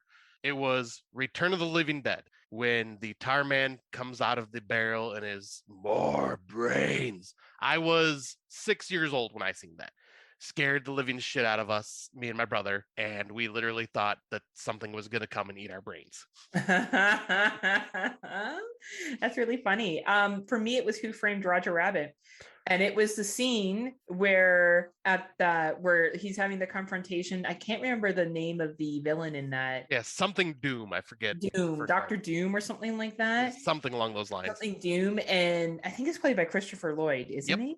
And he's like, I killed your brother. And like, he turns into a tune.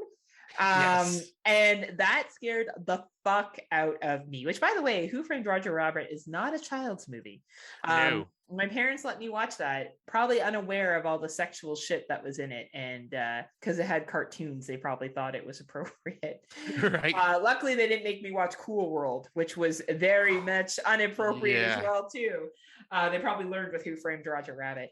But yeah, that scene alone, I think really is the first memory I have of being scared by a character in a movie. Because I didn't watch a lot of horror movies until I was older. Until I was like 13, 14, 15. I think even, 14, 15. Like it was a very long time before I watched horror movies. Like I watched Abbott and Costello and stuff like that, but nothing that was scary. Right. Yeah, I was like, I was kind of curious to see what your answer would be on that one. Like I'm like Solo. Yeah. Watched it when I was 5. Good question. Thank you so much for that question. All right. So we have 2 questions from our buddy Darren Wilson. We heart Darren. But his first question is movie that you would want to see again for the first time.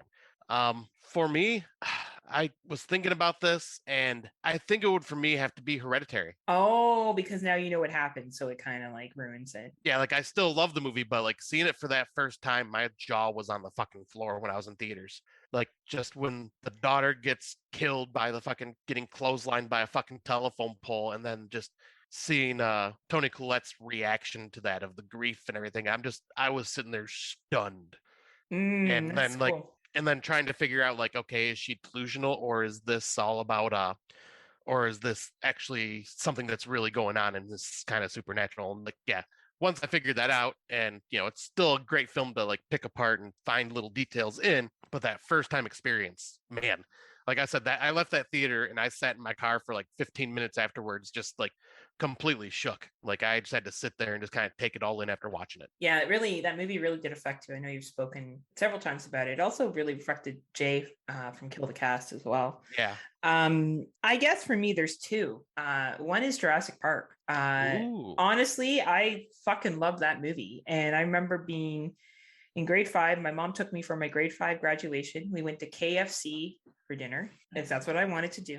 And then she took me to see Jurassic Park. And my mom is a scared person. I don't know how she fucking sat through that dinosaur movie. And I love that film. If it's on TV, I'll watch it. I think it's great. I love all the Jurassic Park films. I really do. They're so simplistic and they're just, dumb dinosaur movies, but I love them. I can't get enough.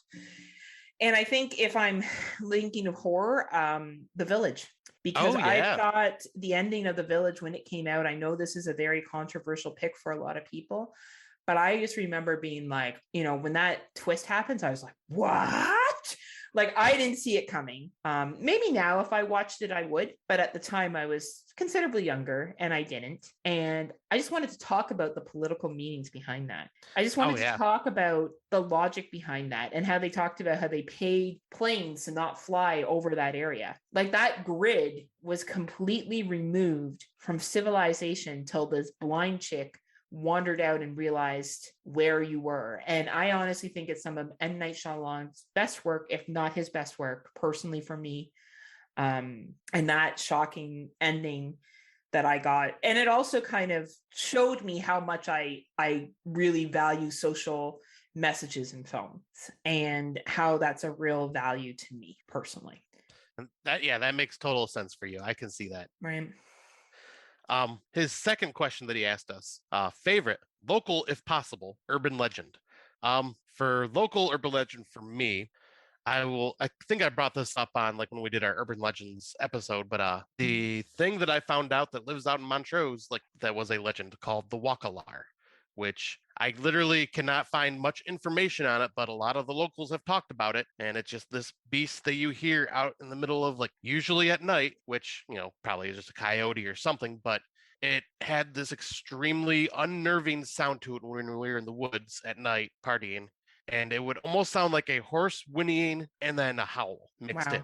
It was enough to the point where whenever we were out there at night partying and we heard that, we freaked out, ran back to the house. Like, we don't. Fair enough. And then, like, years later, I found, like, we just nicknamed it the Beast at the time, but then years later, we find out people in our town called it the Wakalar. And no one knows any history about it, but that was just like what people were calling it. Some people said it was like a myth that was brought down, like, since the town was created back, like, in, I think, 1920 or whatever, Montrose was made, like, into a town. So when it was colonized. Yeah.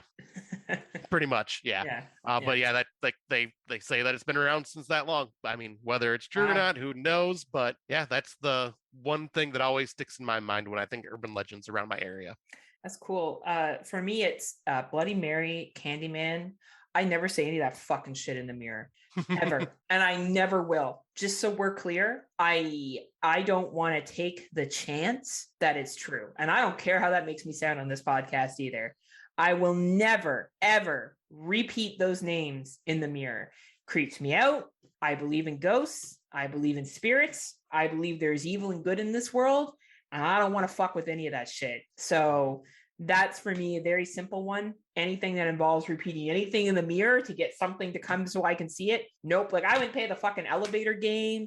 I wouldn't play any of that shit. None of it. Why chance it? Why chance? Why chance it? Why chance it? There's so much drinking and weed smoking to be had in my lifetime. I don't want to take away any of those options. So, I mean, granted, like, I did chance it with Candyman when I did acid way back in the day and said Candyman 5 times in the mirror in the dark, but that was a dumb idea. I bet it was, but you lived to tell it. Freaked me out. I did. It freaked me the hell out, but I did it. You lived for now. And I just want to say, so these were both from Darren Wilson from the Psychosomatic podcast. So, go give his show a listen because it's fucking awesome. And we love Darren. And he's also from the BD Clinic. Way smarter than us. Way smarter. And we love him. Speaking of people we love, Jay Murphy from Kill the Cast. Aw, Jay. Explain in great detail how much you both think I'm attractive. Oh, man. I don't know if we could do that in one podcast. Like, we need a full episode just dedicated to talking about how Jay is, like, the nicest, most politically sound, fair, very socially, has a very, very strong social IQ, kind, smart person that I know who has an extensive knowledge of horror movies. And I think that overall, captured with he's tall, he has a very handsome face and just such a infectious laugh, just makes him a stud muffin. I completely agree. And I also have to say, like, that sexy ass beard. I love that fucking beard. Like, honestly, I feel like you're just trying to grow yours to fit to be like him. I am. Like, Jay's beard is just beautiful. I love it. Right? And he is just such a kind-hearted soul. I could just pretty much cares and supports for everyone. And he's knowledgeable. Very knowledgeable. Yes. Yeah. And I'm also, he's a bit on the nerdy side, and I think nerds are sexy. Well, you would know. You did go pro magic. I did. Well, almost pro. There's going to be a Lifetime film about Scott almost going pro magic one day. Yeah, it's going to be pathetic. It's going to be the best movie ever. It's going to be better than Killer Prom. Oh, it better be. Oh, God, it better be. But moving on to our next one, our good old friend Phil Ray. Phil. And he does a show, the YouTube show called What We Listen To. But he has 2 questions as well. First one, if I happen to show up at your houses with blindfolds and handcuffs, what would you do with me? Wait, wrong group. Shit. Did I press enter on this shit? Well, guess what, Phil? We are going to answer this anyways. Yeah, man. I'd be bringing you inside and giving you one good time. That's what I'd be doing, Phil. Anytime, Phil. You're welcome. Oh, and trust me, Phil, if you came in with blindfolds and handcuffs, I'd be having you handcuff and blindfold me, and I'd give you the Smokeshow lifestyle.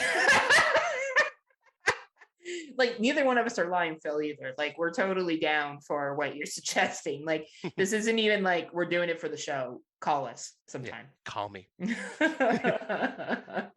right. Well, what's his unserious question? All right. So the next question is, answer? he goes, real question is, how would you survive if you had to live out an attack from your favorite horror-verse baddie? Does not count, saying you would probably be killed. He he he. Yeah, that's what I would say. He knows. He's like, I want the keys to be in the final girl and the final smoke show. So yeah, me, I'm for being the final smoke show. If I can't just say I'd die right away, I would probably, since Jason is like my favorite baddie from the world, like in slasher form, the only thing I could think of is just try to hide and outsmart Jason, because Jason's not very smart, but I mean, he knows the woods, and I would just do my best to just constantly sneak around and avoid or try to distract him and get away. Yeah, you know what? As much as we joke that you and I would die, because we say that all the time, I actually don't think we would in a real slasher film. I think if we did, it would be like a tragic lost character, because I do think we're intelligent enough to, A, not get into that situation in the first place, and B, I think we could manage to survive if we needed to. But I guess for me, it would be Freddy. Like, we might as well just do that because it's Friday Nightmares. And yeah, makes sense. I chose the Nightmares piece. So I think for me, I would probably try to, hone my inner Alice and try to fight back within my dreams and take control over your dreams, which you can't do.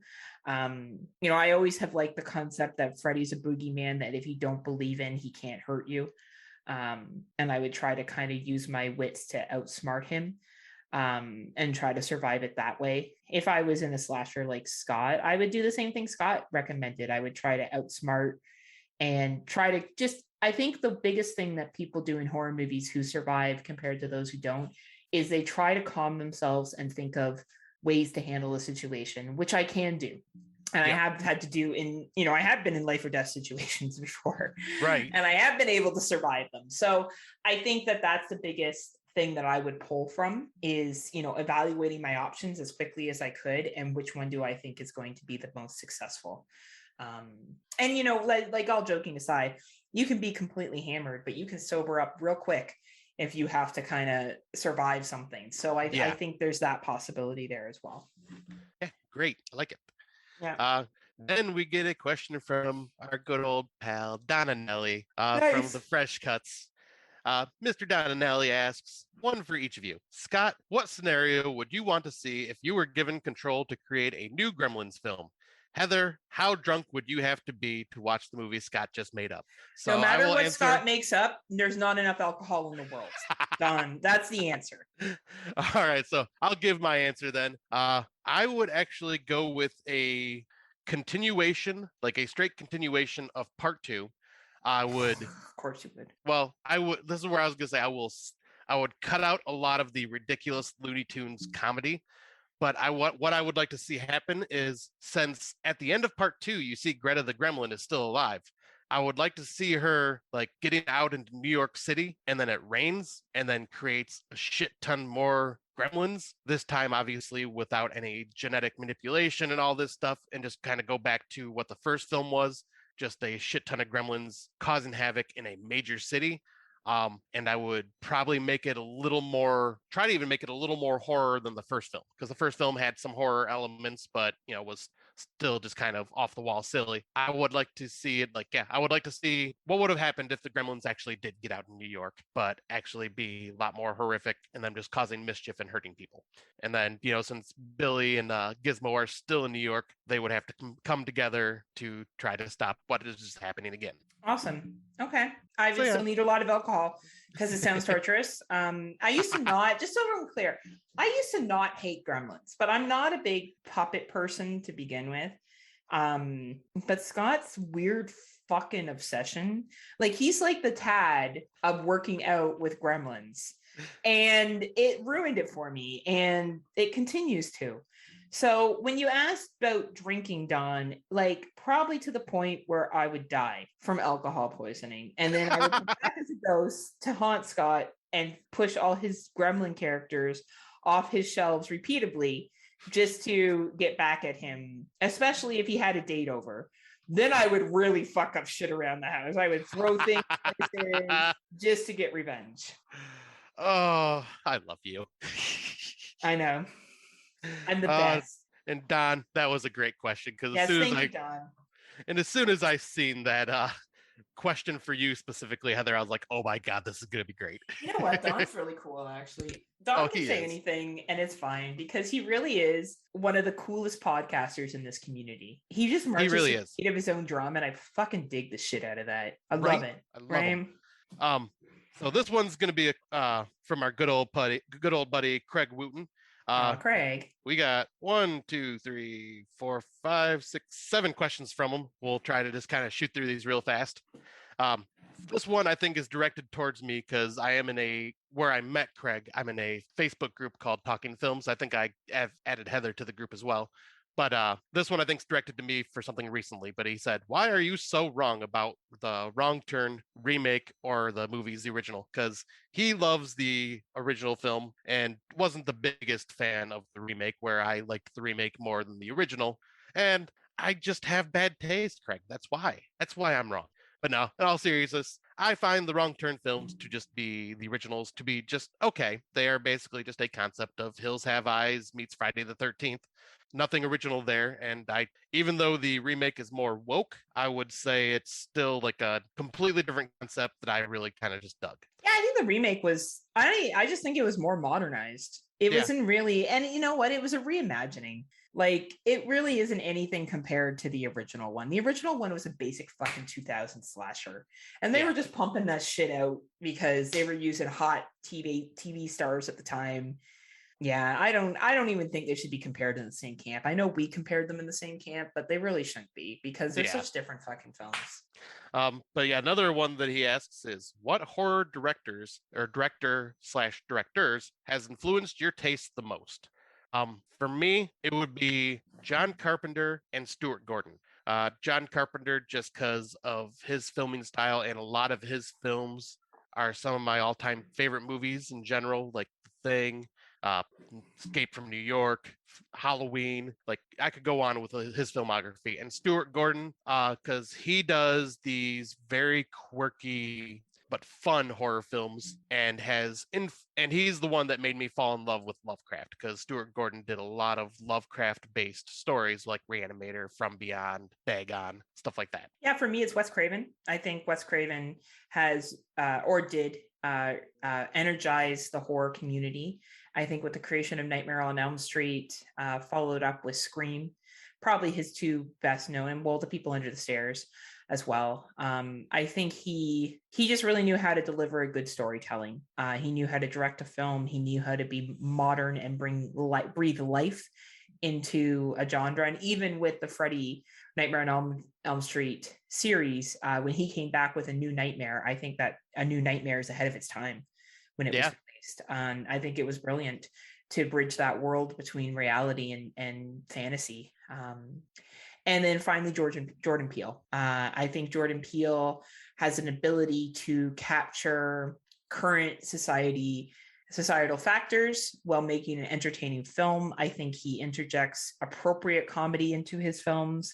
I do think his films are political with not being overly political. If you find them overly political, I question how aware you are of issues that exist in North America today. And that's my own personal belief, and too bad if you don't like it. The question's for me. So for me, it's Jordan Peele for sure as a modern director. Nice.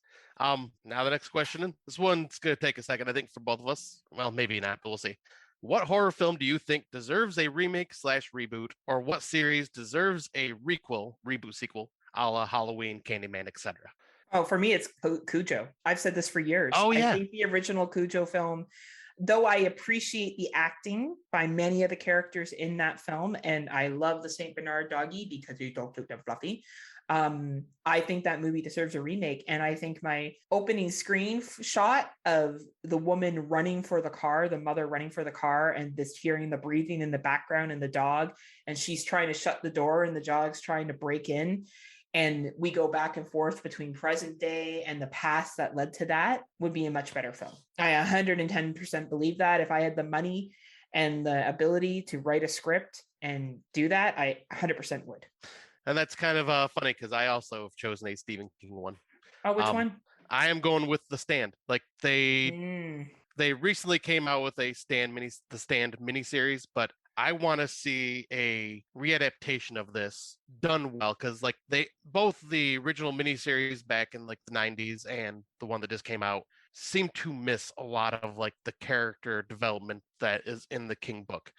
This would have to be like an ongoing multiple movie series because it just has to be that way because it's such a huge, massive book. But I think the characters in that need to be looked into a little more, the psyche of each character, because there is a lot of characters in that because of what happens. And Yeah. I think with everything that's happened nowadays with the pandemic, I think if they decided to like make a very serious story about this and how people reacted, like if they showed like what happened when this disease got free of the military compound, like I think it would add for like a much more tense story. Cool. Then he asks, favorite A24 film? For me, I gotta say Midsommar, just because of the whole being in a toxic relationship and the dealing of anxiety, like the way it is portrayed in this film. This film hit me so hard emotionally.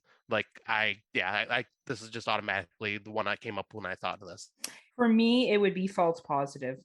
Oh, nice. I think False Positive is one of the most honest looks at a female's experience with being pregnant, seeking fertility assistance, and the outcomes of that and how you're treated as a pregnant woman and the expectations behind motherhood in our North American society. So yeah, that's for me. Nice. That's a very good one too, because that Yeah. movie's great. What up and coming horror filmmaker should have more acclaim and a bigger budget? I'm gonna think because I got to look up the director's name. I can't remember it off the top of my head right now. Well, I think we've seen a couple of really good up and coming films, and probably one that that was directed that we both shouted out was Sean King O'Grady, who did the movie We Need to Do Something. Yes. I think that is an one. example of somebody who was able to work with a very minimal budget and pull out a really good film. This gentleman's only directed 2 films, Land Grab and this one, the one that I just mentioned. And I think he is one to watch out for. I also think the person who directed The Sound of Violence, Alex Norrie, was an exceptional movie as well. I think the directing behind that movie was great. And that person has only directed 2 movies, The Conductor, which came out in 2018, which was a 7-minute film, which was about a music engineer, and then The Sound of Violence.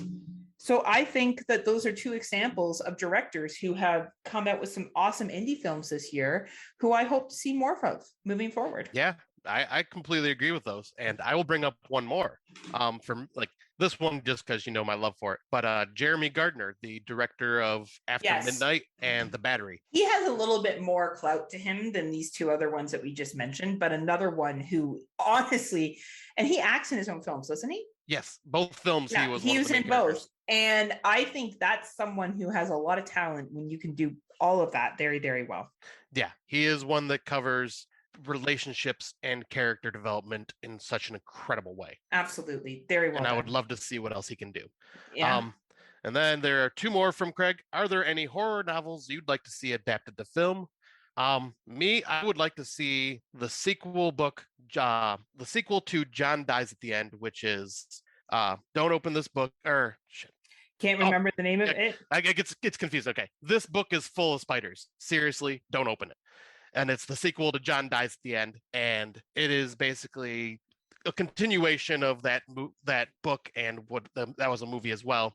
But it is just so batshit insane and scary because these like parasitic spiders enter people's throats and start controlling them, and their limbs get like they can turn their limbs into blades, and like it just becomes horrific. But it's also ridiculous and stupid because it's John and Dave from John Dies at the End, which I don't know if you've seen that movie. No, I haven't seen it. No. Oh, it's insanely ridiculous, making you go, what the fuck, the entire time because it's so silly and over the top. And I would love to see the sequel book being adapted to the big screen. Yeah, very good suggestion. For me, it's Joyland. I've said this before. Oh, yep. Joyland, which was written in 2013 by Stephen King, based on an amusement park. I would love to see that made into a film. I think it'd be really an excellent, well done horror film. Nice. And then for me, or for the last question from Craig, the obligatory Ari Aster, Robert Eggers, or Jordan Peele question. For me, it's Ari Aster. I pretty much love everything Ari Aster has done. He has done such a great job of character development and showing what real grief looks like. And like, I am very excited. Like, he is like one of those directors that just hasn't done wrong yet for me. And I am so excited to see what he does next. You know, I think all of those directors are awesome. Yes. Whether I care for all the films or not is irrelevant.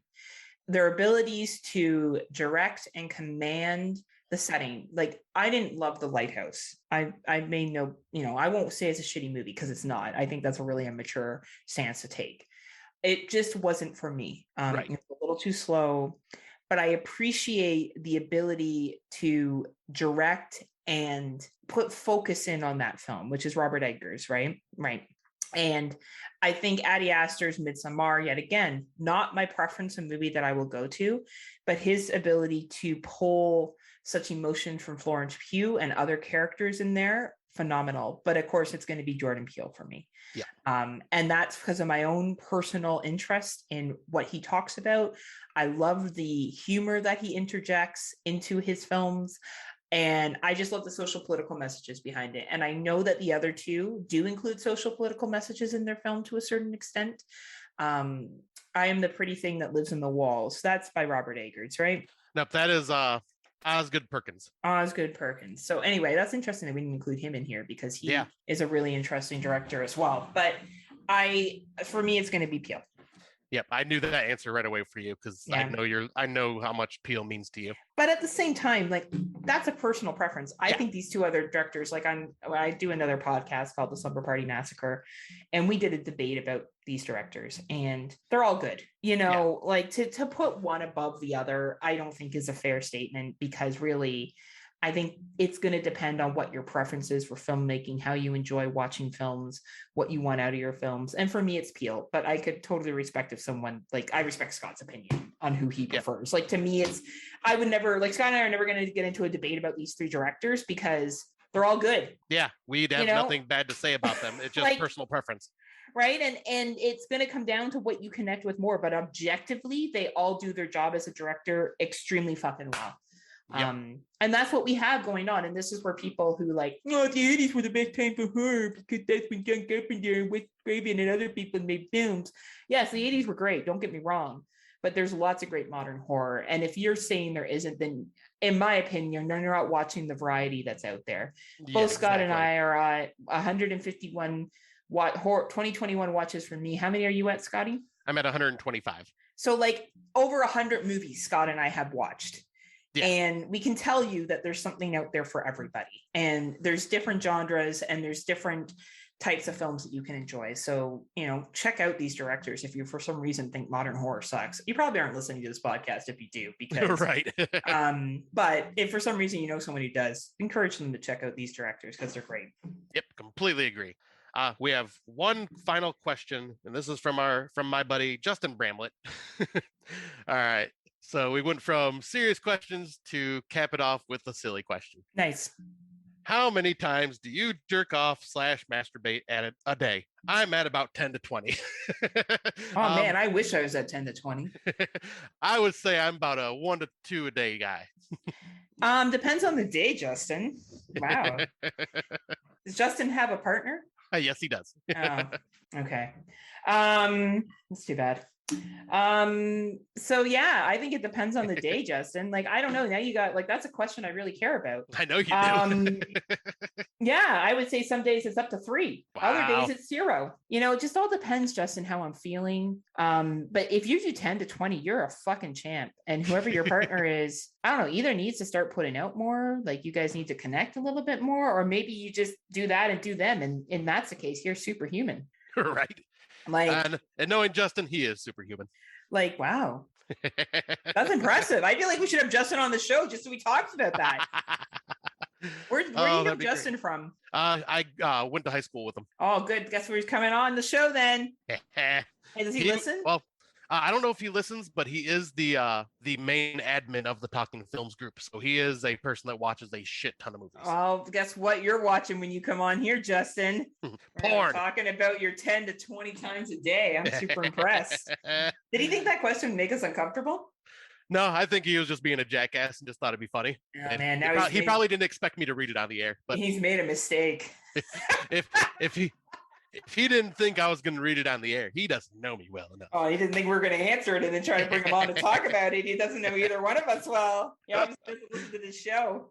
But yeah, that is the end of all of our questions. But so thank you guys for all these great questions. They were all fun and very thoughtful. Greatly appreciate taking the time to include anything. I didn't think we were going to get any questions. I didn't think anyone cared. I always think like no one cares, and like Scott always proves me wrong. People do care. Yep, I'll say some actually care because they listen to the show. Some may not listen to the show, but throw us some silly questions just for the hell of it, which makes it even more fun. Well, you know, and that's what we're all about here on Friday Nightmares. That's right. We're all about those good times, baby. Because we don't know a lot. Oh, though these questions allowed us to show that we do know shit about horror movies. We were able to talk about upcoming directors. You know, it showed that we do have some chops to ourselves and our opinions and views, which I got into a debate on Facebook yesterday about someone comparing Terrifier to James Wan's new film and how Malignant. You like Terrifier, you're not going to like this film, and how that makes absolutely zero sense. Like films go into categories, you know, like you're going to like dumb slashers like what Terrifier is, and you're going to like slow burns. Like people have the ability to like different films. And just because someone doesn't like a film, you shouldn't get overly upset about it. I've read where people think Us is the biggest piece of shit, or, oh my God, I walked out of Candyman because it was so bad and so political. Right. And like, I think about responding and then I'm like, why bother? You know, if they really think it was a big piece of poo-poo and they want to like say that, that's fine, you know, but that movie was one of the highest grossing films this summer for horror, and has, I think, been one of the best selling films or best grossing films for a Black director. And yes, everyone, it does matter that she's a Black female director. Oh, because absolutely. That has been a marginalized group. That's why they're acknowledging it. Exactly. Like, you know, we just got a woman president at our university, and it is the first time in the history of our university that we have had a woman leader. That's a big deal. It's a big deal for women, you know, to be moved into a place of leadership. But people always just, and that's okay. You can have your opinion and stuff, but I hate it when people start slagging others' taste. Like I tease you, Scott, about Gremlins and stuff, but I actually don't think you have bad taste. I would never do a show with you or spend time with you if I really thought that you were, you know, didn't have a good taste in anything. Why would I want to do a show with you?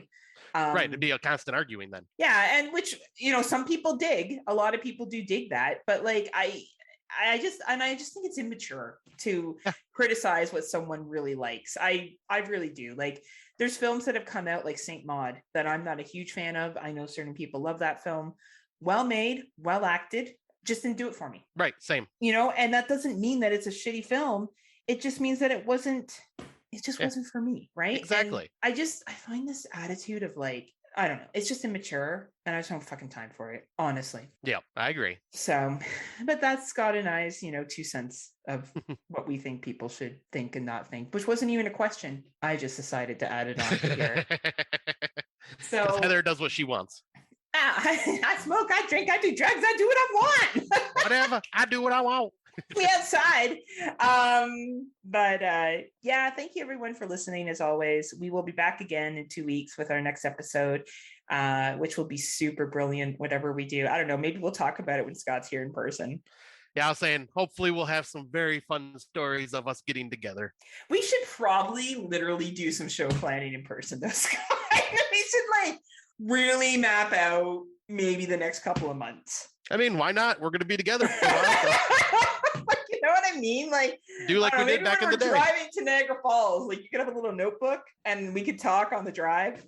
Yeah, I am totally down for that. Like, we probably should actually do some prep. Yeah, maybe do some planning out. So we're not like, all right, what are we going to do next week? Right. A week before we record. Right? Maybe that would be a good idea. So hopefully when y'all see us next, it will be when we go live. Please feel free to interact with us and ask us anything. We don't care. We got nothing to hide. We're pretty open. No. Yeah, we are open. We are an open book for sure. And open, whether you like us to be an open book or not, we are. That's how we are. So Scotty, until next time, what do you have to say to the nice people? Until next time, whatever you do, when you go to your vacation home or your Airbnb, make sure the doors are locked. And if there's some crazy Superhost, get the fuck out of that place and go get a hotel. And until next time, unpleasant dreams. See ya.